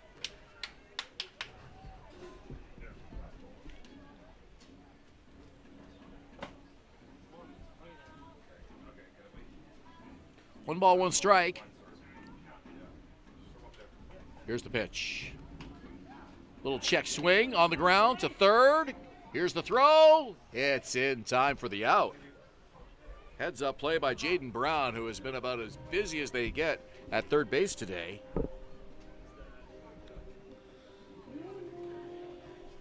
Well, he's made 5 assists, and 3 of them were in the last 4 outs. 5 assists. That's a busy afternoon. Hayden Jaco 2 for 3. If you were to pick a Baycat player of the game, it would be this guy or Tyler Plumpton. Swing and a miss. I think Jacob was sitting off speed there. He was behind that fastball from Boato. Just the 6th game for Jaco. 200 average, but he's made a pretty good impact here today. Fouled off near us. Over the roof and out of play.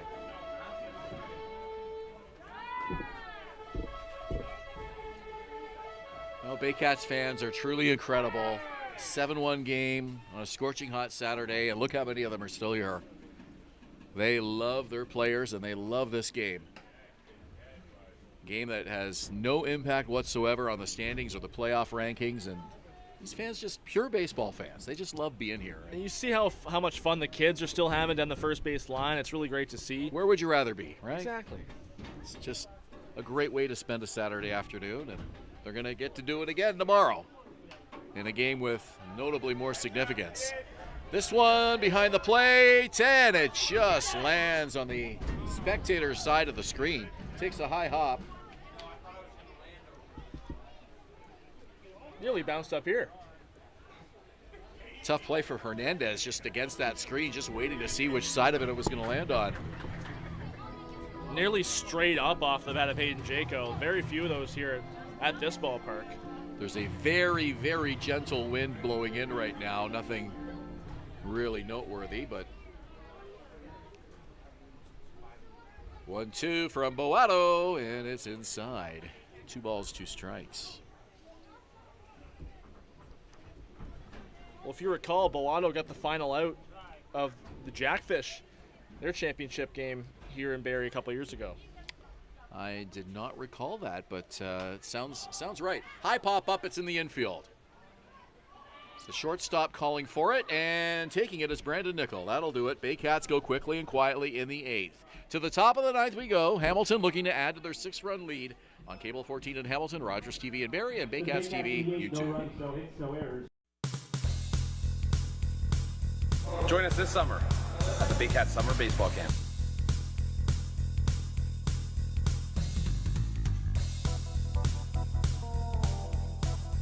See you this summer!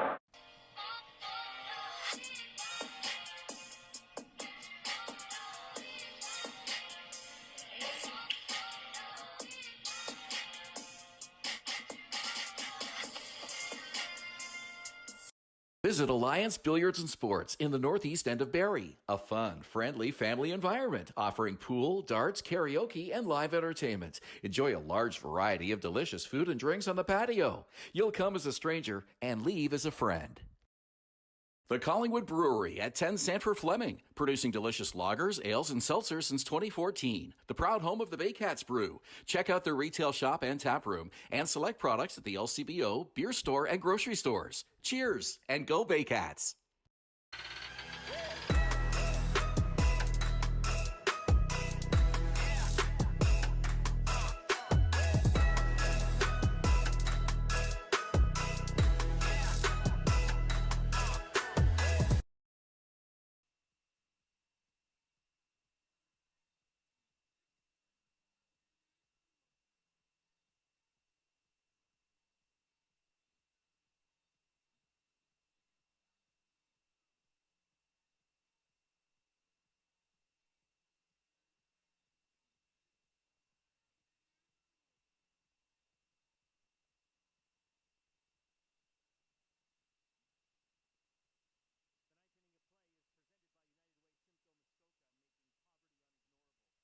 How you can help, you can visit uwcentralmuskoka.ca. To the 9th inning, Hamilton on top by a score of 7-1. Ben Davy, Julius, Hern, Matty Gale with you, and it's the bottom of the order. Matt Hildebrandt, the pinch hitter for Brendan Daly, up for his second plate appearance of the afternoon to face Ramon Enriquez. Wow, we got a military helicopter, not a helicopter, an aircraft overhead. Have you ever seen anything like that? I've never seen ballpark? That was so low, it just came right over the trees out in center field. I wish I knew what the term for that was. I don't think our cameras picked it up, but that was impressive. It was a helicopter, Brian. Okay. All right. I used the right term for it then. It's not what you would think of as a helicopter. No, it's a Chinook helicopter, as Brian Backland tells us. Dual blade system. Brian knows his aircraft. Well, he's a veteran. Yeah. Swing and a miss by Hildebrandt. As soon as Henriquez is about to begin his windup, It caught everybody by surprise. Home plate umpire Jacob Galvao was just like, time. We've had some aircraft fly overhead recently, but nothing like that. No, that was very low. So CFB Borden is about 15-20 minutes west of here, but that was flying north, right? 8 or 9 minutes by air, I'm told. Interesting to know where that was headed. Yeah. 1-2 pitch on the way. Just missed. Some defensive substitutions for Barrie. Clayton Keys at second. James Anderson, who came on to pinch hit, takes over in right. 2-2 the count. What would you give to ride in one of those? Wouldn't that be a man, thrill? that would be so cool. Oh. Here's the pitch. Swing and a miss. It's brought to you by IMP North. 3 strikeouts for Ramon Hernandez. Enriquez has really kind of found his confidence, struggled to find some control when he first came into the game, but 3 strikeouts in his last 4 batters faced. Ben, have you ever been in a helicopter at all? Not a helicopter. Yeah, neither have I. Lots of small aircraft, but they're noisy. That thing was loud.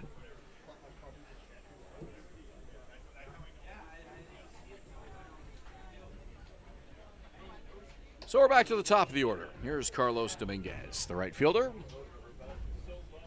I've barely been in the air. I've been in one smaller aircraft. I have a friend that was a pilot, and he brought me up once. We actually landed on the grass runway out in Collingwood. Wow, that would be fun.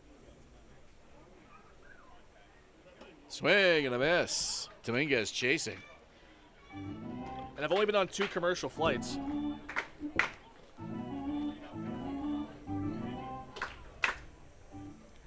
Carlos Sano just walked past us, but unlikely that he'll get used today. Certainly they want him for tomorrow's game against London. That one's low. 2-1.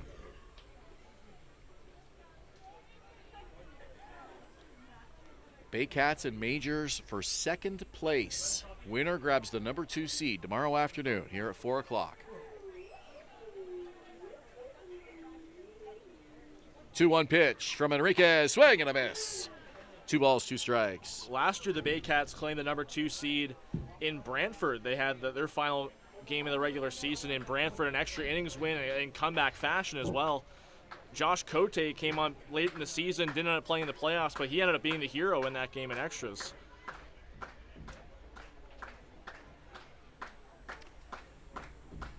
Two from Enriquez. Just outside.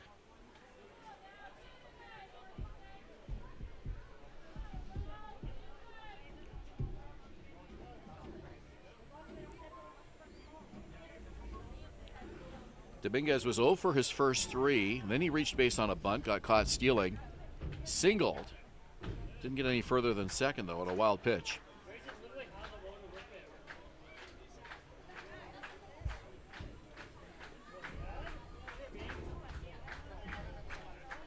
Here's the pitch. Lost him. 3rd walk by Enriquez. So 3 strikeouts, 3 walks. Dominguez struggled in the first part of this game against Rosado and Nagorski, but has since reached base 3 times, 2 singles and a walk after going 0 for 3 to start this one. One of the few Cardinals that had trouble against Rosado today, going 0 for 3.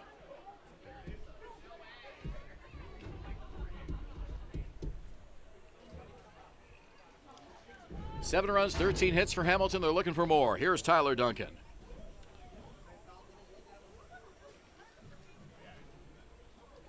The left-hander waggles the bat, holds it up high, waits for the first offering from Enriquez. Here it is, swings and misses. Plumped it on that like a cat looking the runner back.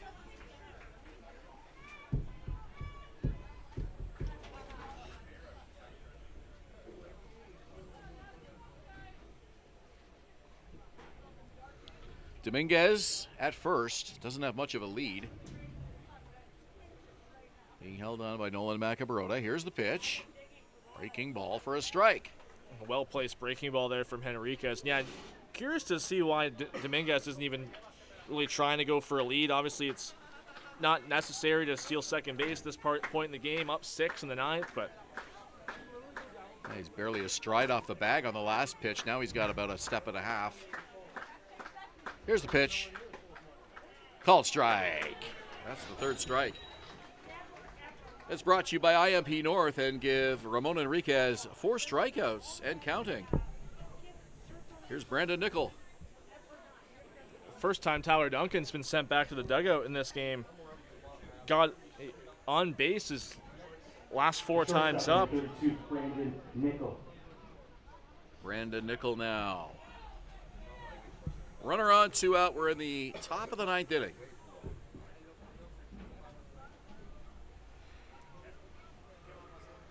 Pitch from Enriquez. Fastball driven to left field. Base hit. That will keep the inning alive. 14th hit for the Cardinals today.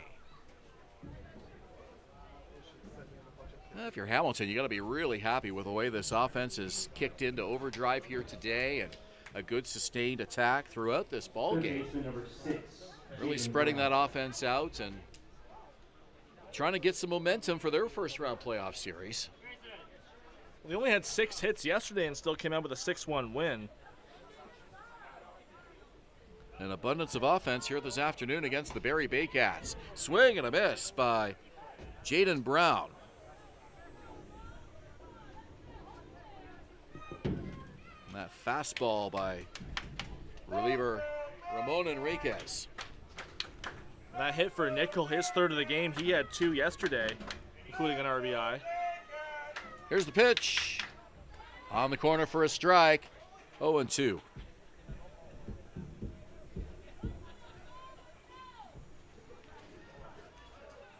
So, Ramon Enriquez, 1 strike away from getting us through 8.5 innings here today. Looks in for the sign. Nods and comes set. 2 on, 2 out. 0-2 pitch on the way. Called strike 3. Brown frozen, and he goes down looking, and that will do it. The Cardinals strand 2 in the top of the 9th. Barrie down by 6 as we go to the bottom of the 9th inning. You're watching Baycats TV, Rogers TV Barrie, and Cable 14 Hamilton.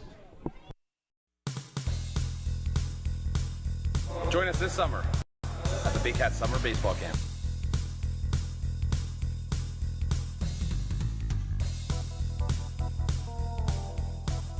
See you this summer.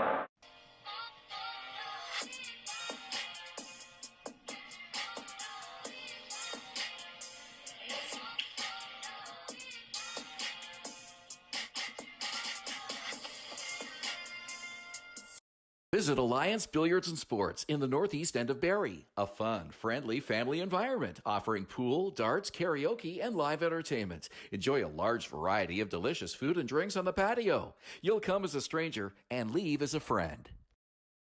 The Collingwood Brewery at 10 Sanford Fleming, producing delicious lagers, ales, and seltzers since 2014. The proud home of the Baycats Brew. Check out their retail shop and tap room and select products at the LCBO, beer store, and grocery stores. Cheers and go Baycats!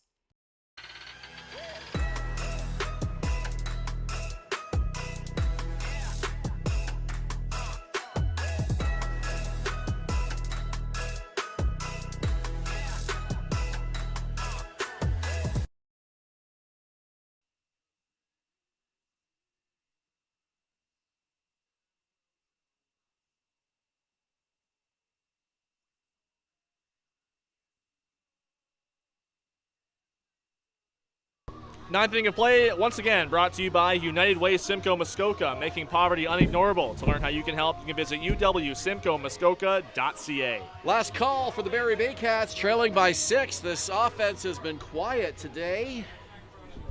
Let's see if they can pull out some heroics here in the 9th inning. They got a long way to go. Nolan Macabrota strides to the plate to start things off here for Barrie. Nolan Macabrota. 5 hits for Barrie. 1 error against the Cardinals. That's all that Barrie's been able to muster. They haven't even been able to draw a walk against Hamilton left-handers today. The veteran Chris Boato rocks into the wind-up. Here's his first offering. Swing and a miss by Macabrota, strike 1. Lefty-lefty matchup here. And again, this game has no impact on the standings or playoff positioning. However, if you're Barrie, just stringing some hits together, scoring some runs, will definitely help your ball club out heading into tomorrow's game against London, where second place is going to be on the line.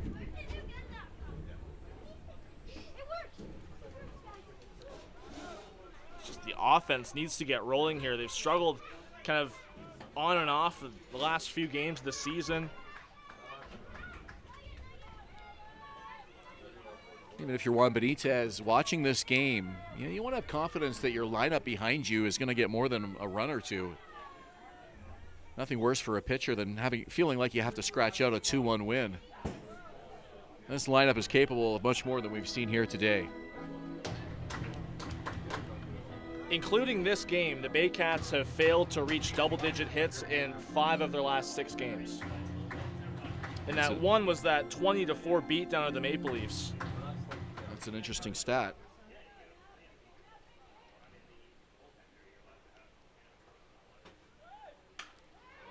Line drive left field, base hit. Could be extras as it goes all the way to the wall. Macabrota into second easily with a double. Yoki Pena fires it in. And that is the start you wanted to see here at the bottom of the 9th inning.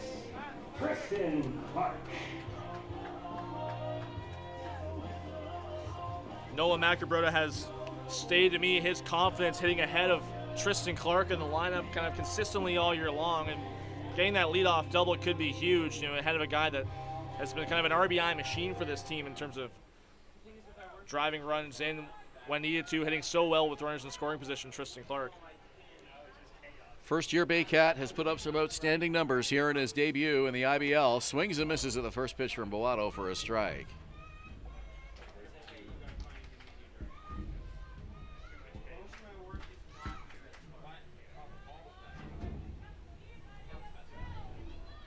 Third baseman Noah Hull on deck. Runner at second. Nobody out here in the 9th. Heads up. Her feet up, I should say, in the Cardinal dugout. Everybody jumping to get out of the way of that low one. Last thing you want is to take one of those off the ankle. Tristan Clark has hit .333 this year with runners in scoring position. 17 RBI in that situation. No balls, 2 strikes. Macabrota at second. Boato delivers. Fouled off to the right.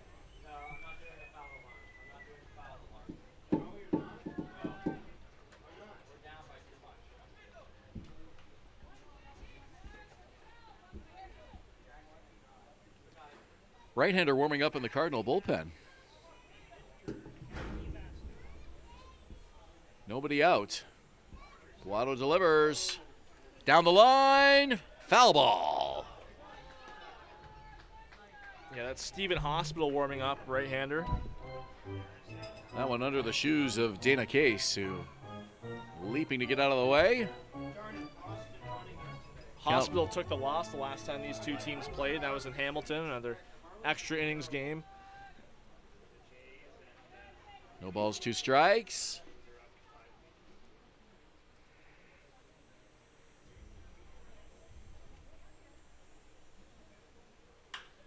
High fly ball center field. And that is going to be over the head of the center fielder, Tyler Duncan. Picks it up off the wall. Macabrota had to hold up, but he rounds third and scores. And the Baycats get their second run of the afternoon. It's an RBI double. Back-to-back doubles by Clark and Macabrota, and that one brings in a run. Third baseman number 28, Noah Hull. So we'll see how long the leash is on Chris Boato here.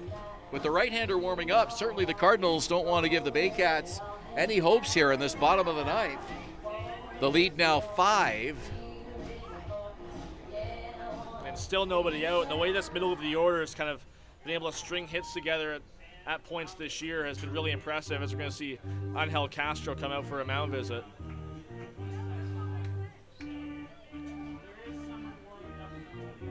Yomer Hernandez out as well, and they will discuss what approach they want to take with Noah Hull here, and maybe buy a little bit of time for Hospital to get a final few throws in.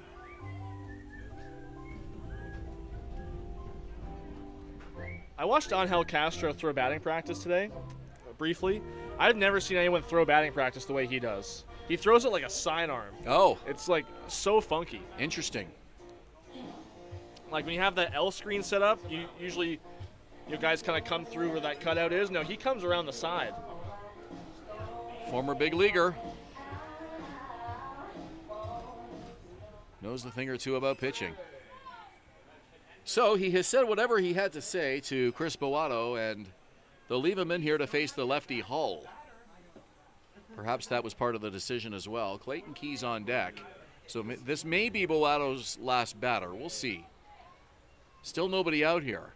Again, it is a 5-run lead, but you don't want to take any chances. Well, the righty Key's coming up as well. Think about that platoon matchup, a right-hander Hospital up in the pen. If you're Luis Bernardo, who's looking out to the bullpen now, he might be thinking of that platoon matchup as well. Yeah, he literally just took 3 or 4 steps in front of the dugout to take a look. You don't want to reach the stage in this 9th inning where you start feeling a little anxious.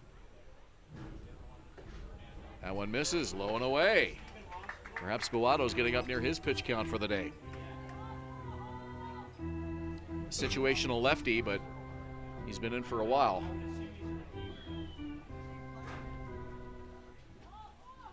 A 3-0 count to Hull. First base is open. He might not see anything much here, and he doesn't. They put him on. 2 on.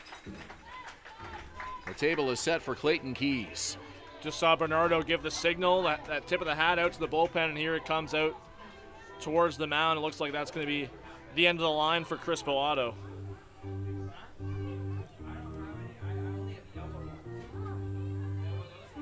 He hands over the baseball, so Boato steps aside, and so will we. In the bottom of the 9th inning, Baycats have 2 on, nobody out, trailing by 5. You're watching Rogers TV in Barrie, Cable 14 in Hamilton, and Baycats TV on YouTube.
All right, bottom of the 9th inning. Still too early to call this a dramatic finish, but the Baycats certainly making it interesting for us and for you if you're watching at home. 2 on, nobody out. They trail by 5. Clayton Keys steps up to the plate, and the new pitcher for the Hamilton Cardinals is Stephen Hospital. Stephen Hospital, frequently used reliever. This is his 22nd appearance of the season. He's got a 1-3 record and a 4.30 ERA. He's been 0-3 since the All-Star break. Lost each of his last 2 appearances, one at Guelph and one at home against the London Majors. They've used him a lot. And he'll be called upon to put out the fire here in the 9th inning. Still nobody out. The runners, Clark and Hull. 1-0 pitch. And it's off the inside part of the bat, foul over near the Barrie bullpen. Out of play. Count is 1-1. Hospital won his first 7 appearances of the season without allowing an earned run.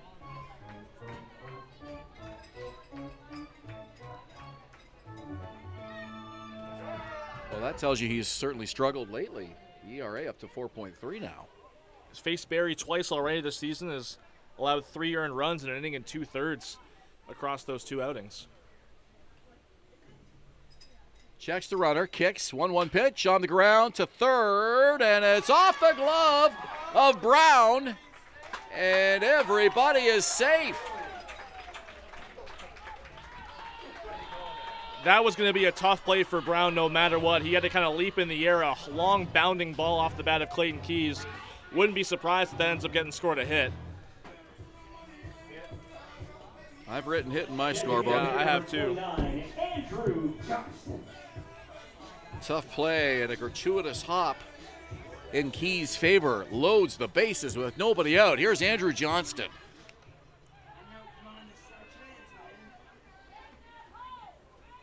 And the tying run is suddenly on deck. Tyler Plumpton.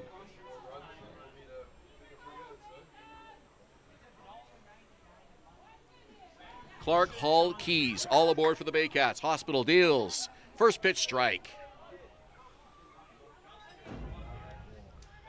Middle infield is Nickel and Reyes Cruz, and if they get a ground ball, you know they'll certainly trade a run for a double play here.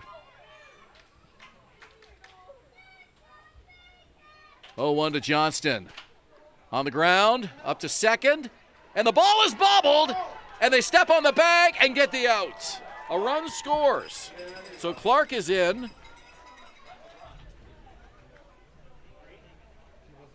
Keys is forced out at second base. Johnston aboard on a fielder's choice, and up to third goes Hull. Such a weird play there up the middle. His Hospital saw that ball go through him, and he had no idea where it was. He kind of took that like short hop off the mound and slowly rolled towards second base. So the Cardinals trade an out for a run. Not a bad trade-off to make when you're up by 5. The tying run is on deck again. It's James Anderson. Tyler Plumpton is at the plate with 2 on and 1 out. Ground ball could end this game for the Cardinals. Pitch for Hospital. It's a called strike. Well, this is a save situation now here for the Cardinals. Stephen Hospital yet to record a save this year. Yet to record a save in his IBL career. Plumpton 1 for 3 today. Runners lead. Here's the pitch. And he lifts it the opposite way. And it's off the glove of Reyes Cruz. It's into right field. And to score is Hull. It's a 7-4 ball game.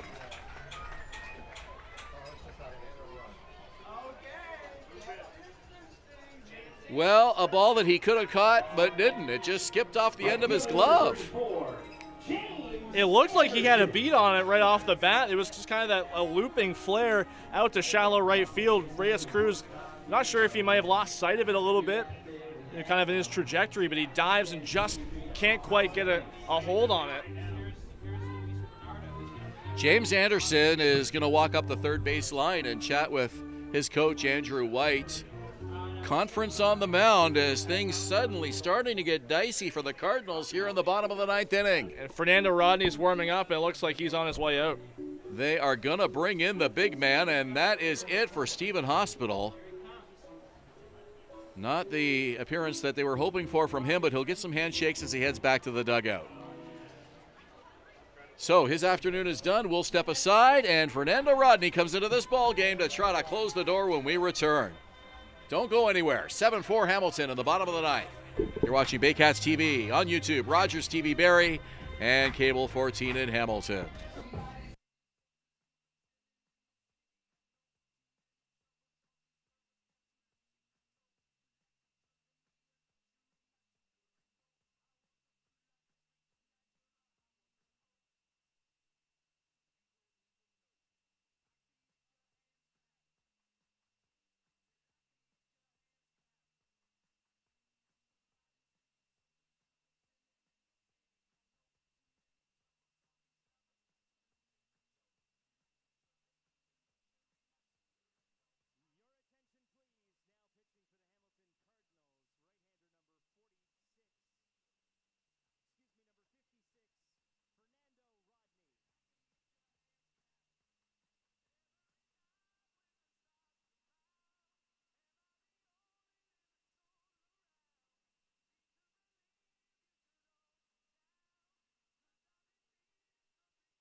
Bottom of the ninth inning, Fernando Rodney, the former big league pitcher, 48 MLB wins. Comes into this game at the age of 48.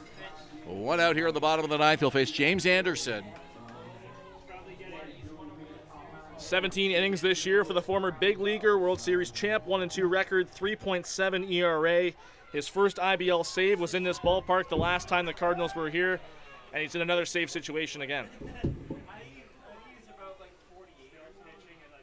Johnston at second, Plumpton at first.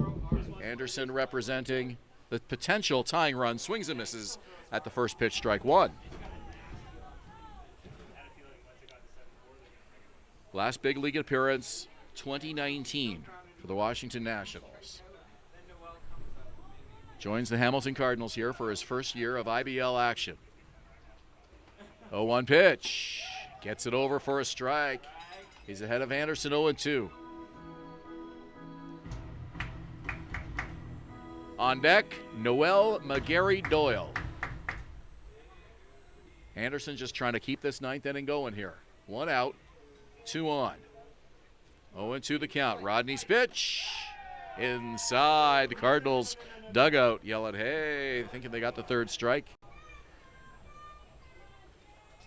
Just a little in, and the at-bat will continue. A patient take from James Anderson.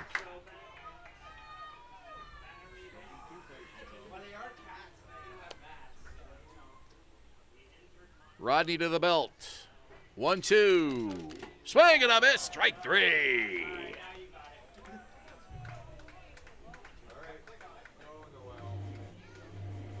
Center fielder number 95. So Justin Groves and James Anderson a combined 0 for 4 strikeouts today.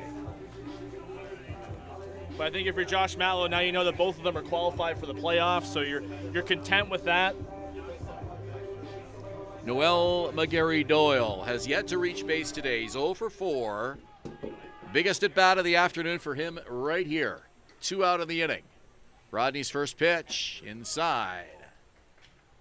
Hayden Jaco on deck.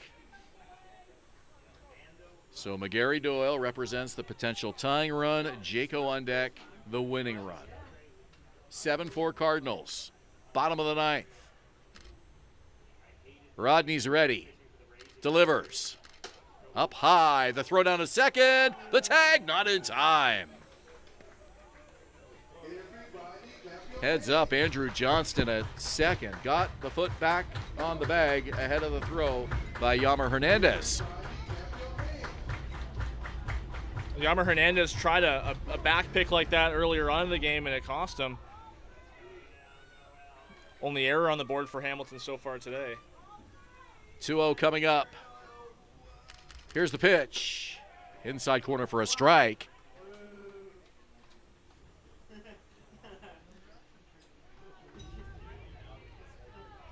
If you're just joining us, the Cardinals had a 7-0 lead at one point.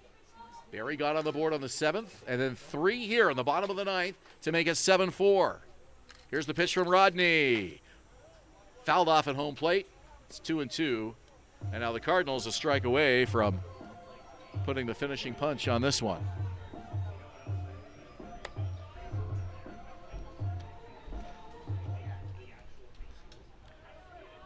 Fernando Rodney with 327 MLB saves. 7-4 lead for the Cardinals here. Tying run at the plate. 2-2 on the way. Inside. Ball 3. What a take from Noel McGarry Doyle. Well, it could have been a game-ending strikeout. And now Rodney will have to throw him a 3-2 pitch. Obviously, Noel McGarry Doyle not trying to force anything here against the former big leader, just trying to wait for his pitch.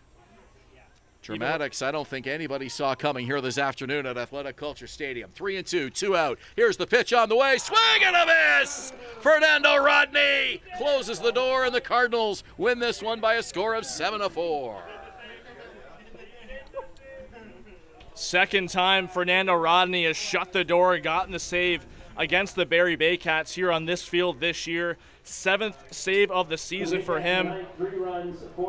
Matty talked about it earlier, how much of a leader that he's been on this team and showing how important that he's going to be in the playoffs as well for the Hamilton Cardinals. A big league effort from a big league player. Fernando Rodney gets James Anderson and Noel McGarry-Doyle back-to-back strikeouts with 2 on in the bottom of the 9th inning to nail this one down. It's a 7-4 win for the Cardinals over the Baycats here this afternoon. Tomorrow afternoon, we'll be back to do it again at 4 o'clock. Julius, Hern, Matty Gale, and myself right here at Athletic Kulture Stadium. The London Majors will be here, second place on the line in playoff seeding. We hope to see you here at the ballpark. If not, we'll have the game for you right here on Rogers and Baycats TV. For our entire Baycats TV crew, Julius, Hern, and Matty Gale, I'm Ben Davy. Good night from Springwater Township. For our entire team here at Athletic Kulture Stadium, my name is